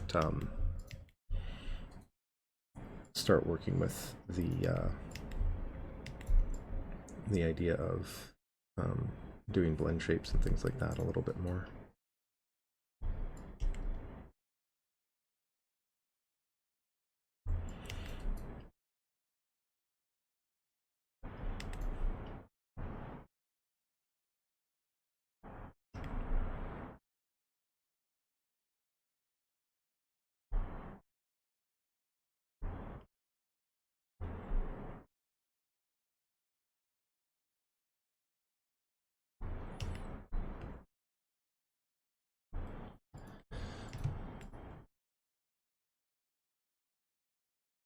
Usually, even if I have a tight schedule on something, I spend like a day gathering. Yeah, yeah. I mean, that's a really good way to do it, right? You know, the more you have, the more prepared you'll be. You know, gather that reference and have a really clear idea in mind of, you know, what your problems are and how to solve them, right? That's really what it comes down to, at least in my opinion, right? Is like how can you anticipate what sort of problems you're going to have, and how can you solve those problems? And so much of that is just, you know, reference, right? So much of solving that is reference.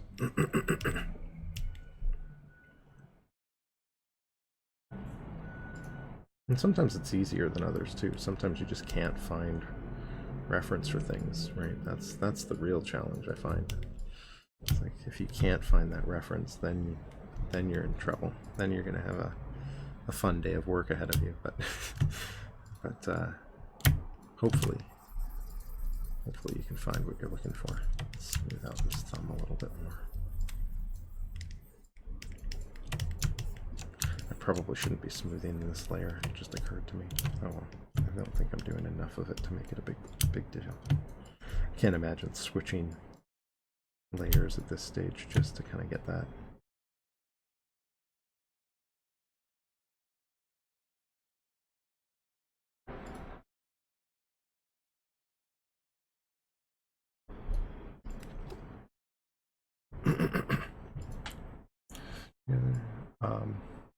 Yeah, unfortunately, I don't have any experience with Unreal. I've opened it and played around in it briefly, but I haven't really brought in an asset in a meaningful way. I brought in an asset once, but it was mostly just to kind of experiment with, and then I stopped bringing the asset in. I wanted to make sure that the normal map would work in it, but once I had sorted that out, I kind of ended up in Sketchfab because I was presenting the asset in my portfolio. But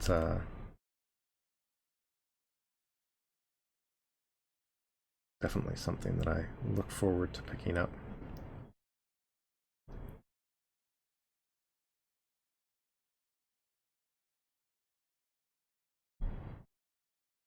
I do know, I do have some good resources for learning Unreal, fortunately. So my other half works in Unreal regularly, so part of her job. So it's nice to know that I can bug her for help if I need to.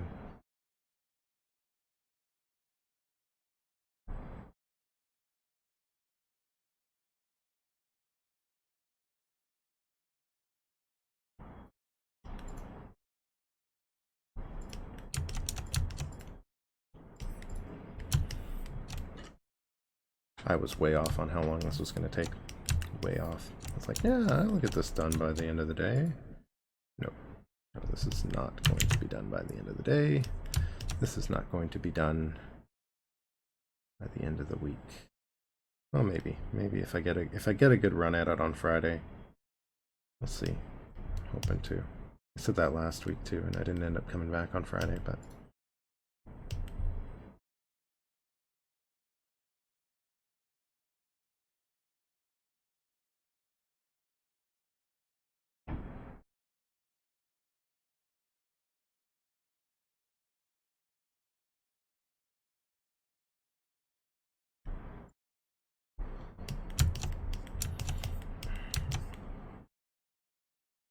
Almost getting like a wood grain feel here.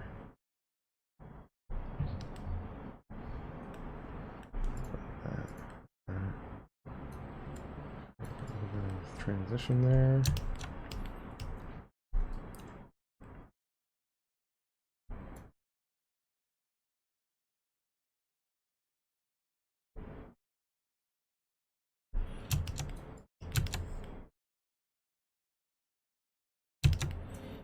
There we go.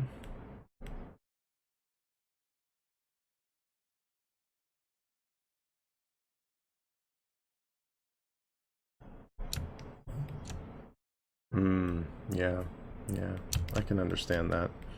I think the big reason that I'm going to be leaning into Unreal is because I want to try their hair. I want to try that crazy hair system that they added in version 4.24 or 4.24. Because I think it'll be an interesting alternative to my card hair, and as much as I spent a lot of time on that, I'll show it when I do my Marmoset presentation, because I've got this set up in Marmoset as well. But I think it'll be an interesting opportunity to try out the other system. I've got a lot of experience with XGen. Well, not a lot, but I've done most of the hair that I've done has been in XGen. So while I wouldn't say I'm an expert at it, I certainly have more experience there than with card hair. So the idea of being able to transfer that over is really interesting to me. I'm gonna try that out. I think that's my main motivation, aside from, you know, Unreal being one of the industry tools, unlike, you know, Marmoset. I know a lot of artists in the industry use it for presenting, but I mean, like, in terms of like a real practical engine use. But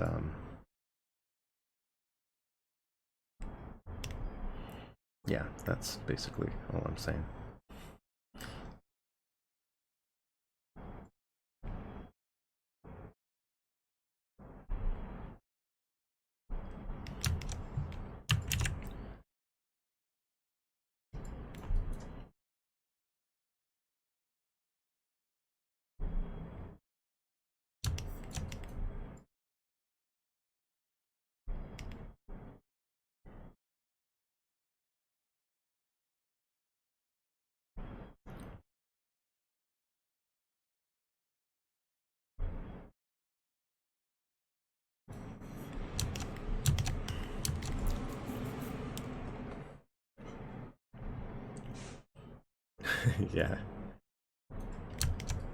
Yeah, I got really comfortable doing hair in fiber mesh, actually. I found a really nice technique for dealing with hair in fiber mesh, and card hair was just so different, but I could transition my fiber mesh hair into XGen. So I started doing that. That's kind of my primary way of doing hair now. But, you know, this is my first real-time character, and I was like, oh, I gotta do card hair for real-time. So I took a stab at it. I can't, it's time consuming and difficult for me to kind of get my head around it, but it was an interesting learning experience. I'm glad that in production there are hair artists, so that I can maybe hope to avoid that process in the future, because I did not particularly enjoy it. But maybe it was just the weird hairstyle that I was dealing with. It's a little bit different than maybe something a little bit more, I don't know, different. I don't know if that's the best way to kind of explain it, but basically I just, you know, I'm hopeful that maybe down the road this will get easier as well, so I can take advantage of the skills that I've learned. That's one thing that I'm really kind of excited about as well, is that, you know, how over time, you know, production for games has really kind of leaned more and more into a lot of the same sort of tech, slowly starting to lean, you know, bit by bit. It's always, you know, lagging behind in some ways, but kind of takes on the same tech that the other industries use, right? And I've kind of built my work for cinematic and visual effects oriented sort of experiences in the past. But you know, games is quickly kind of catching up in that same direction. You're welcome to show stuff here. Yeah, I can take a look as long as you don't mind everyone seeing it. I'll share it with everyone. If you want to post the link. Yeah. Which guy was it? Sefric Abraham or someone like Chris Costa or there's like 100 guys. I know there's a few that really specialize in next gen, like oh, what's the guy's name now? I can't remember right now. I want to say it's not Vimal, although Vimal does some great work as well. Vimal Kirketta? I don't know if that's how you pronounce these names, but I can't remember his name now. He's built some interesting tools too, like couture and stuff like that for doing like card hair and things too. Ian Spriggs, oh my god, yeah, Ian Spriggs, yeah, yep. Yeah, he does some stunning work.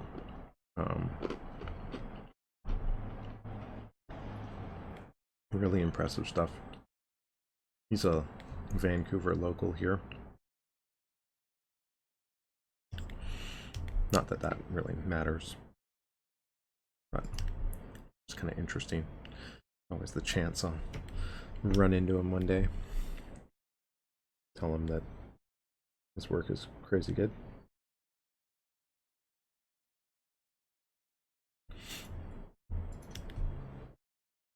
One of the Mudbox holdouts. And it goes to show you, you know, the tools aren't as important. I mean, they certainly open up opportunities for you, but sculpting is sculpting at the end of the day.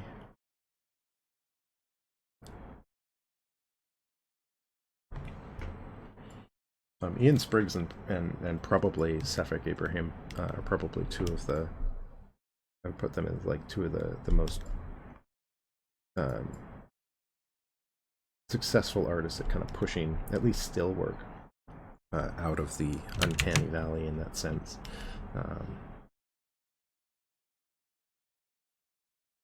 In terms of sort of photorealistic portraiture and things like that, at least.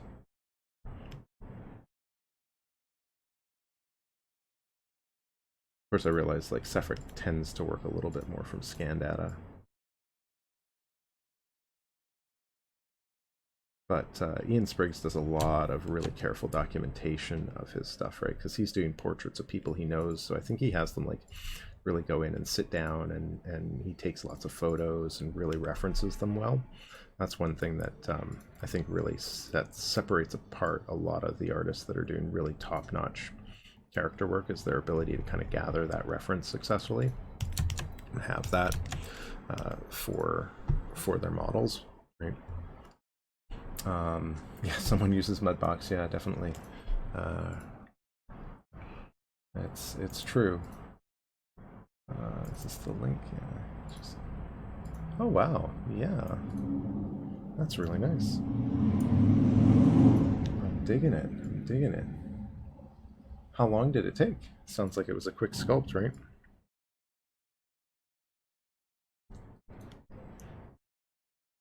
Like a lot of the descriptions of the forms, you're getting really nice, clean, getting a lot of the really key markers there.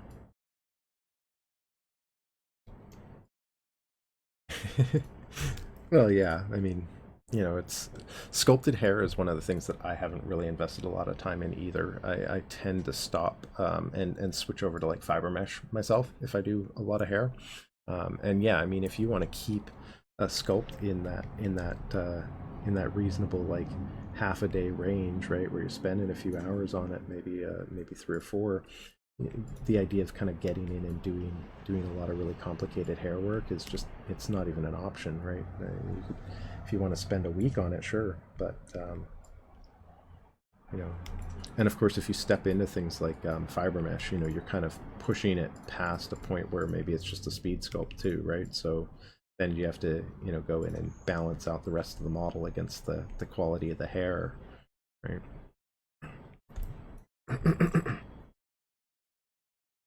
Yeah. Well, it looks really nice.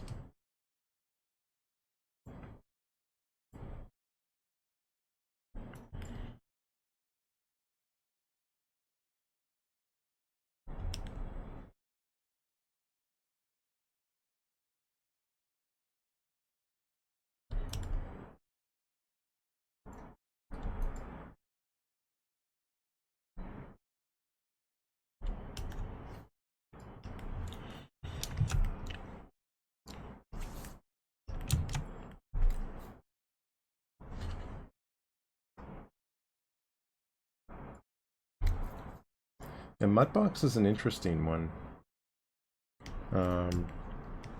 It's you know, it's one of those tools that I picked up back in the early days because you know, I found ZBrush just as frustrating to use as most people did when I first started to dabble in it. I used ZBrush for a bit, and then I quickly switched to Mudbox, and I used it for on and off for like a year. I think I used it to do a few project details on a project once, little personal project that I had been working on, but not. I never used it extensively or anything like that. But I definitely found it kind of an interesting tool. Let me go in and I think I'm ready to kind of drop the radius down a lot here on this. Starting to run into the point where I can't kind of get the shapes that I want. I think I can keep my strokes clean enough. But it's an interesting one to use. It's very, you know, it's not that different from ZBrush. The biggest difference is the fact that it doesn't smooth or ZBrush doesn't visualize normal smooth, but Mudbox does. So you get that normal smoothing effect, and the mesh tends to look a little bit more like it will inside of Maya when you're done, which is sort of an interesting advantage to the way it represents stuff, but I never found the brushes quite felt the same or felt as nice. And I think that's the argument that you get from a lot of ZBrush artists, is that they just prefer the brushes in ZBrush. But I know a few artists. I know artists like Colby Jukes used Mudbox for a long time. I don't think he still does as frequently, but I know he stuck with it for a long time, because I know there were some issues with other things revolving around like ZBrush and Pixelogic for a while, and the way that they had set up their tools and stuff kind of kept people away. But you know, it's nice to know that there is still an alternative out there, even if Autodesk refuses to really develop it any further. But it is hard to kind of push the tool set beyond where it's at, I guess, really at this point, because Mudbox is kind of, you know, there's just so much that it has to do to kind of catch up to what ZBrush can do now. But then again, I mean, if you're thinking about it in terms of like the full Autodesk suite, you pair it with a tool like Maya and you can do a lot of stuff. So I don't know.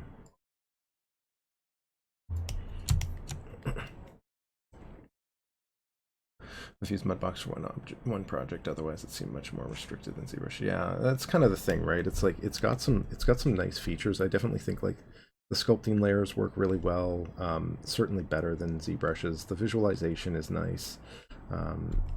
Again, with that normal smoothing, or the way that it treats the normal smoothing. But and even the exporting tools are nice. Like, I like the sort of meticulous nature of the way it can kind of export and deal with texturing, but it doesn't have that sort of robust ground up building tool set, right? I mean, it's got a few features, but for the most part, you're bringing in base meshes and detailing them, right? So you need assets that are unwrapped, or you need to prepare to do some remeshing on things. It isn't quite, you know, it doesn't have those same sort of sculpturous Dynamesh, you know, that mix of like Z-Modeler and all the other features that kind of Pixelogic has built into ZBrush over time.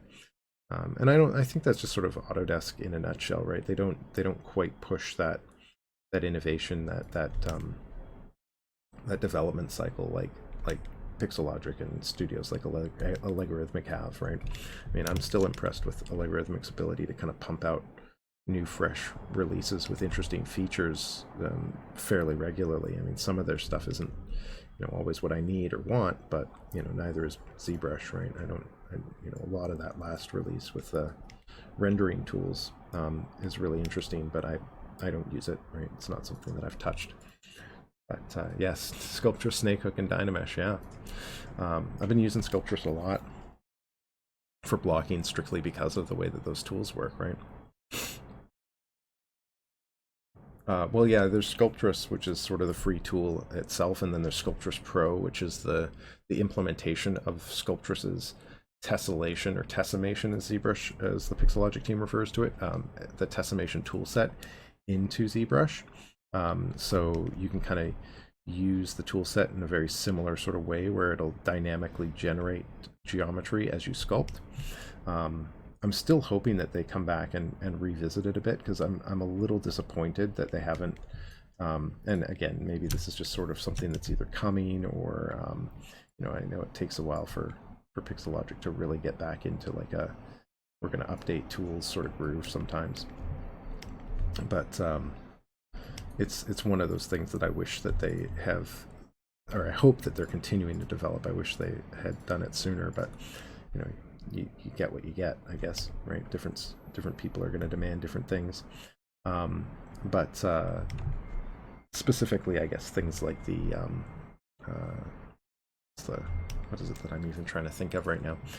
Like the ability to use it with masking properly, or the backface masking and the auto masking features, and a lot of those other little things that it doesn't do particularly well, or doesn't work with particularly well. I'm hoping that at some point they'll address that, because that's kind of the biggest kind of gripe that I have with it, and that and the speed, right? It kind of fits in a weird spot in terms of how it functions, because at least its implementation in ZBrush is, I guess essentially it's like it's just sort of limited in that regard, right? Like it fits in a weird spot, right?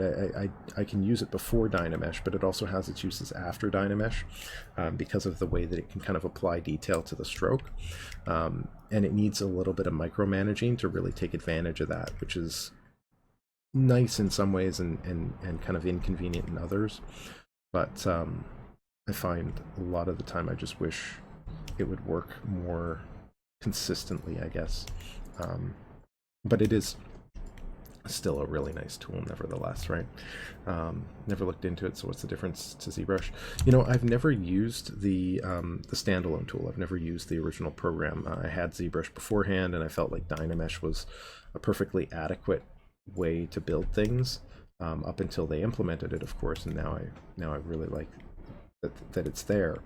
But I never had the chance to use it, so all I can speak for is how it worked in how it works inside of ZBrush, where it essentially allows you to go in and sculpt detail without being concerned with the original topology of it, right? So normally when you're sculpting in ZBrush, you're either working in subdivisions or you're working on a Dynamesh, right? And that Dynamesh has a really consistent topology, makes it really good for blocking and building, but it also is a little bit limited in the sense that, once you've got it in there, once you've kind of once you're using it, you're kind of taking the whole asset and you're applying the same level of detail to it, or you're applying the same density of geometry to it anyway. So if I want to go in and add, say, a detail to a model, I have to kind of keep in mind that I might need to push my Dynamesh higher, or I might need to split it into pieces. With Sculptress, you don't necessarily need to do that, right? It just adds geometry with the brushstroke. So it utilizes a tessimation standpoint, right? And I think Sculptress itself works very similarly. I think the biggest difference is that in ZBrush you have access to all the other ZBrush tools on top of it, and maybe the broad brush list and things like that. But unfortunately, it's still limited within those tools, right? It doesn't work when you've got parts of the model hidden, or at least not consistently. It doesn't work with auto masking features like backface masking. it only really functions well up to certain poly counts depending on the power of your system. So I find it usually dies on me around the 100 or the million poly mark. It gets too slow to use, and on my tablet it's closer to 500,000 or even lower. Maybe I might not even consider pushing past 100,000, which again puts it in sort of this weird mid spot. Yeah, it creates geometry on the fly, but it puts it in this weird sort of middle ground where it's great. It's great early on for blocking because you can use it with tools like Snakehook to just like pull geo out here. Let me even swap this tool over and show you, right? So if we take something like this, right, and just turn this into a polymer, I already did, right? So normally, of course, you're sculpting away. Let's just grab the clay buildup brush, right? Right. So I'd have to subdivide this or dynamesh it. But if I just turn on my Sculptris Pro mode, right, I can just brush over the surface, right, and it's just going in and adding polygons, right? So it does this both by adding polygons into the brush stroke.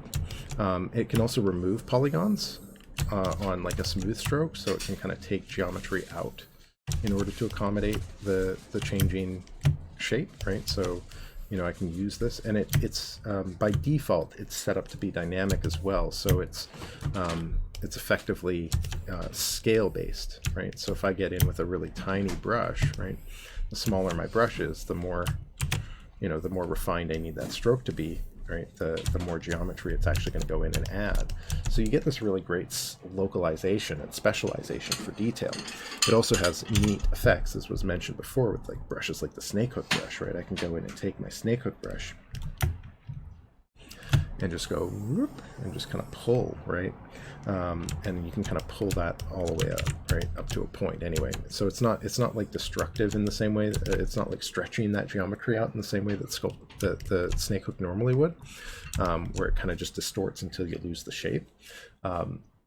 There's advantages to both, of course. I know artists like Ashley Adams like rely on that sort of stretchy distortion to really take advantage of it during the dynameshing process.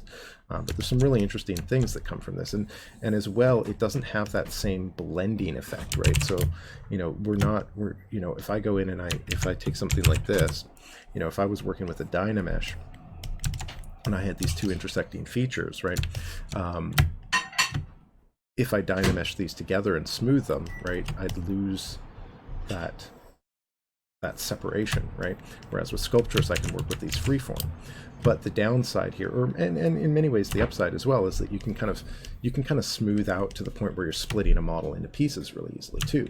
So Sculptris can be good for even to some extent exaggerating out holes and things like that in a mesh. You still need to kind of punch the hole through, which is a little tricky sometimes, but you can kind of use it to help shape and define forms in ways that you can't do as easily with Dynamesh, and you don't have to worry about things reconnecting into one another. So there's always like this mid stage partway through my Dynamesh workflow where it's like I'll use it at the beginning to kind of help block, and then I'll Dynamesh, I'll sculpt a bit, and then I'll use it sort of towards the end of the Dynamesh workflow to kind of refine areas down when I don't want to Dynamesh anymore. So when I'm working with things that, you know, I don't want to Dynamesh back together, like areas like the folding underneath the eyelids on a face, or in and around the lips, in the mouth, right? I might want to kind of play with those areas. I might want to sculpt those areas, but not have to remesh constantly and worry about whether it's going to destroy that geo.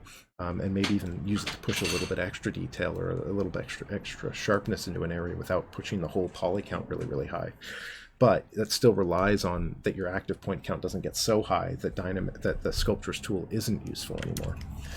But there's definitely some neat tools, right, and some neat features that come with it. I think the other really neat brush, I don't use this nearly as much, but I know it exists here, it's the spiral, right? So the spiral tool actually has like a neat effect that kind of comes from using the Sculptris that you don't get with other brushes as well. And you can control the amount of tessellation or tessellation that you get from the tool set. It just depends on how big the brush is and how you set it up. So the stroke menu comes with Sculptris settings like the subdivide size and the end divide ratio. So I can set the subdivide size down, and it'll make that heavier, right? So I can get more polygons into that area as it brushes that in. So it's really neat to kind of use it for that sort of stuff. But the limits of it do make it less useful than I would like it to be, because I could totally see replacing this with, like, replacing most of my Dynamesh work with a lot of sculpture scene down the road, if they can tackle that balance. But, you know, at the same time, I can see why they haven't jumped into it, because you do have Dynamesh if you need it. You do have the ability to split the model into parts and do all sorts of other things on top of it. I think the real gem with Sculptress, though, and the one place that I think it's uniquely useful, is the ability to take decimated geo and rework it. And I can't tell you how many times when I've been building like hard surface stuff where I've kind of ended up in a point where, like, I just need to get that decimated geo I need to decimate it to kind of bring it down into a more workable state. And if you're using things like booleans and stuff like that, you can kind of do that a lot. But all of a sudden with things like Sculptress, I can go in and just kind of regenerate topology. You can even add topology without changing the mesh shape too directly either, because I can go in with, say, a smooth brush or the sculpting brush, right? You know, I've got my subdivide size up here. All I need to do is take the intensity of the brush size down to 0, right? If I take the intensity of the brush out, right? Let's just take the intensity down to 0 here and turn on the frame mode, right? And I'll just bring the brush size in around here. I've already got that subdivide. I've got this in my interface, right? So I've got my subdivide size down to like 0.3. So it's just going to add in polygons, right? So I'm not even changing the resulting shape, right? Let's turn the wireframe off, right? You can kind of see it add the extra geo in, but I'm not really changing the shape of the geo in that area. So I can kind of use this as a way to add density without really changing the shape of the model, and that can be kind of convenient too, right? So you can kind of treat it as a way just to localize an area, turn it back off, and then go back in with your traditional brushes, right? And I can kind of just sculpt in that area as if it was just made heavier.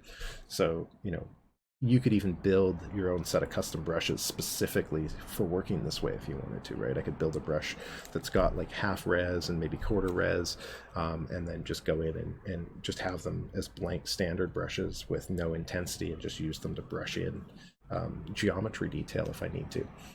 You know, the brush system, again, you know, the brush system in ZBrush is just super powerful. But anyway, just delete that. That reminds me, I should probably save. So I'll just delete that and go back to my model. And I think I'm running out of time here, so I think what I'll do is maybe just see if I can make my way down the finger a little bit further. But I think, yeah, no problem. Happy to talk about this stuff. I love explaining tools a little bit. I mean, I'm no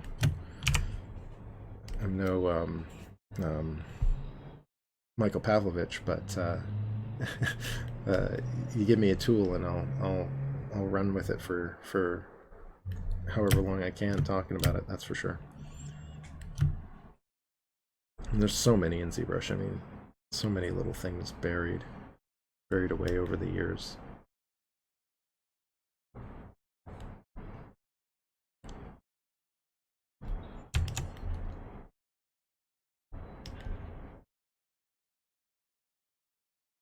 But I am running out of time here, so I'll probably wrap up at around the 12:50, 12:55 mark and just call it a day here, because I've got to get back to my actual work. I've got some students that are waiting for some feedback and help.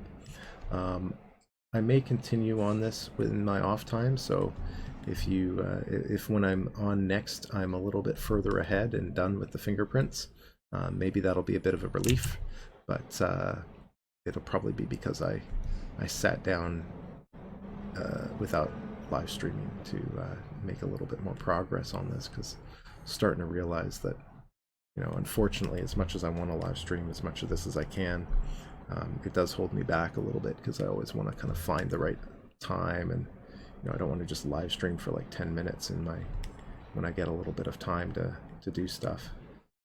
So it's one of those things where if I think in this case it'll be easy for me to kind of finish up things like the fingerprints and then just kind of leave the next big step for a live stream or something, which will probably be just going back over the detail on the clothing. I think I want to do another refinement pass on the cloth, which really could use a lot of refinement, I think, overall.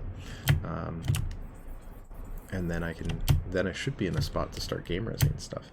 Oh, I still have a little bit of detail to put in the fingers, right? So I do want to kind of do like it's a lot of vertical lines and cuts that end up in the fingers.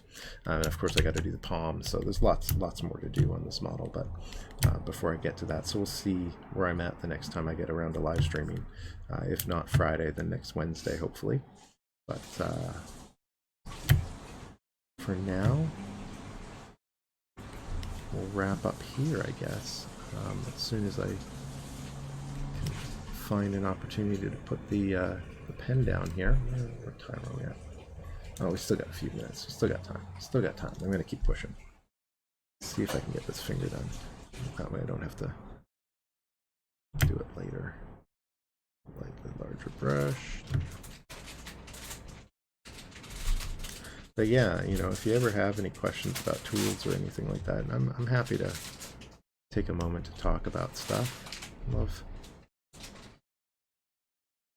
talking about my experience with this stuff and sort of how I like to use things and my understanding of how things work. Might not always be correct, but you know, don't quite have the energy of Paul Gabery or the knowledge of Michael Pavlovich, but happy to share what I can, especially if it keeps you fine folks interested, because I like having you around. So always a pleasure to live stream to an audience. Good conversation.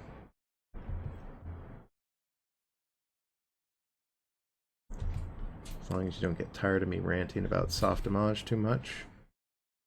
I managed to avoid for the most part today, which is interesting and unique for me. Just gonna kind of go in and do a little bit of I want to blend this shape in a bit with like a bit of an arc through here, so I'm gonna kind of just take this and just create a little bit of shorter forms to kind of build up these longer forms over.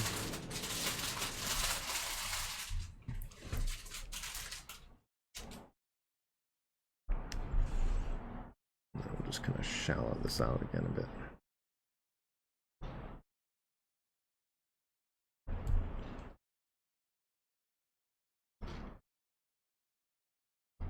I think I've got my snapping on a little too high on this as well. Let's bring that down to 10 to 11. Close enough. Keeps me from snapping these ends together constantly.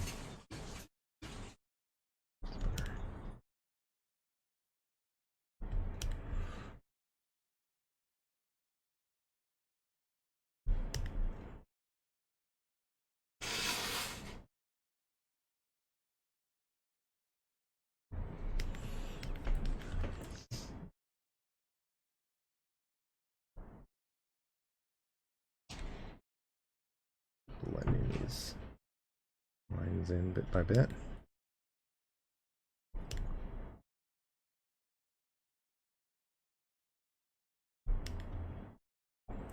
Getting a little faster. I find these areas are a little quicker because I don't have the weird sort of flowy elements to quite the same extent as the fingertips. I'm hoping that the palm will go a little bit faster when I do it as well. I'll take advantage of that shape. Maybe I'll even resave this brush so that I don't have to keep changing the settings. What am I at? Draw size 8, intensity 4. Let's go brush. Save as, and we'll just save this back out over top of this one.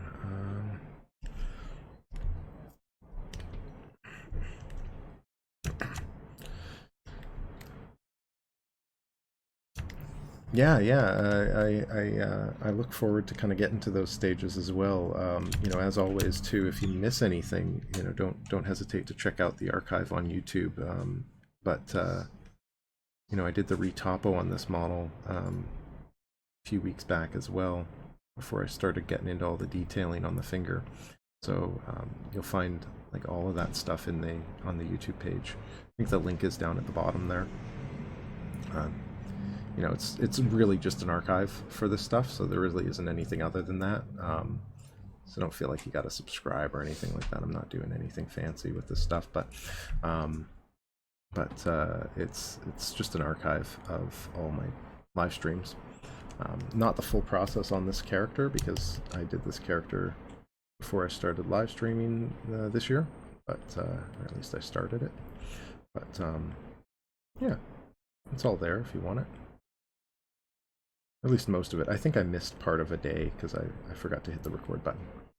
But yeah, happy to look forward to sharing the next steps in the pipeline myself. Should be interesting. So not bad. 2 fingers down. 2 more in a palm to go. So at this rate, maybe a few more hours.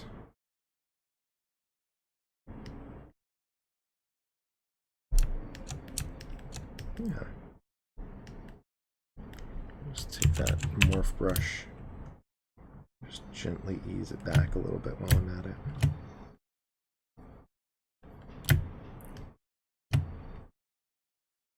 Really like using these sort of narrow focal shifts. Do this a lot with the move brush too. Just kind of bring in the focal shift nice and high so I get that sort of really sharp peaked fall off. I hope I don't have my AccuCurve on. I don't. Okay, good. That way I can kind of just use this as a way to kind of transition this a little bit and blend that area a little bit more gently, but with like a nice broad brush.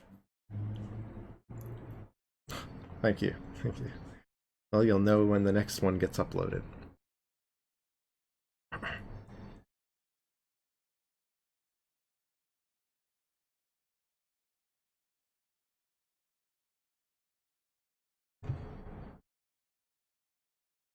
Alright, we're running out of time, so once this saves, I'll do a little bit more touch-up on the morph target work here, but that'll probably be it for today. Thank you so much for joining me. This is the hand in its current state. We can barely see those fingerprints, but that's kind of the idea, I guess, right? Let's throw it in the basic material. There we go. Now we can see it reading a little bit more in those highlights. Kind of what I want. We'll go in and add some more details over top of it to break up some of that a little bit later on. And I may go back in and change some of the shapes. I feel like some of the padding's a little thick in these areas now, so I might go back and kind of finesse that a little bit as well. But yeah, I think this is working out well. I wasn't sure how effective sculpting fingerprints was going to be and how time consuming it would be, but it's not as bad as I thought it was going to be. I'm able to get sort of the result that I was looking for, which is awesome. So thanks so much for joining me, and we'll see you soon. Hopefully I'll do some more either Friday or next Wednesday. You all take care of yourself, and thanks for the chat, and I'll talk to you soon. And I'll save this. Let's go file save as. I'll just save this out too. Make sure I get this saved, because I forgot to do that when I talked about it earlier. 17, this will be 18. 18. Thanks so much. Have a good one, and we'll talk to you soon.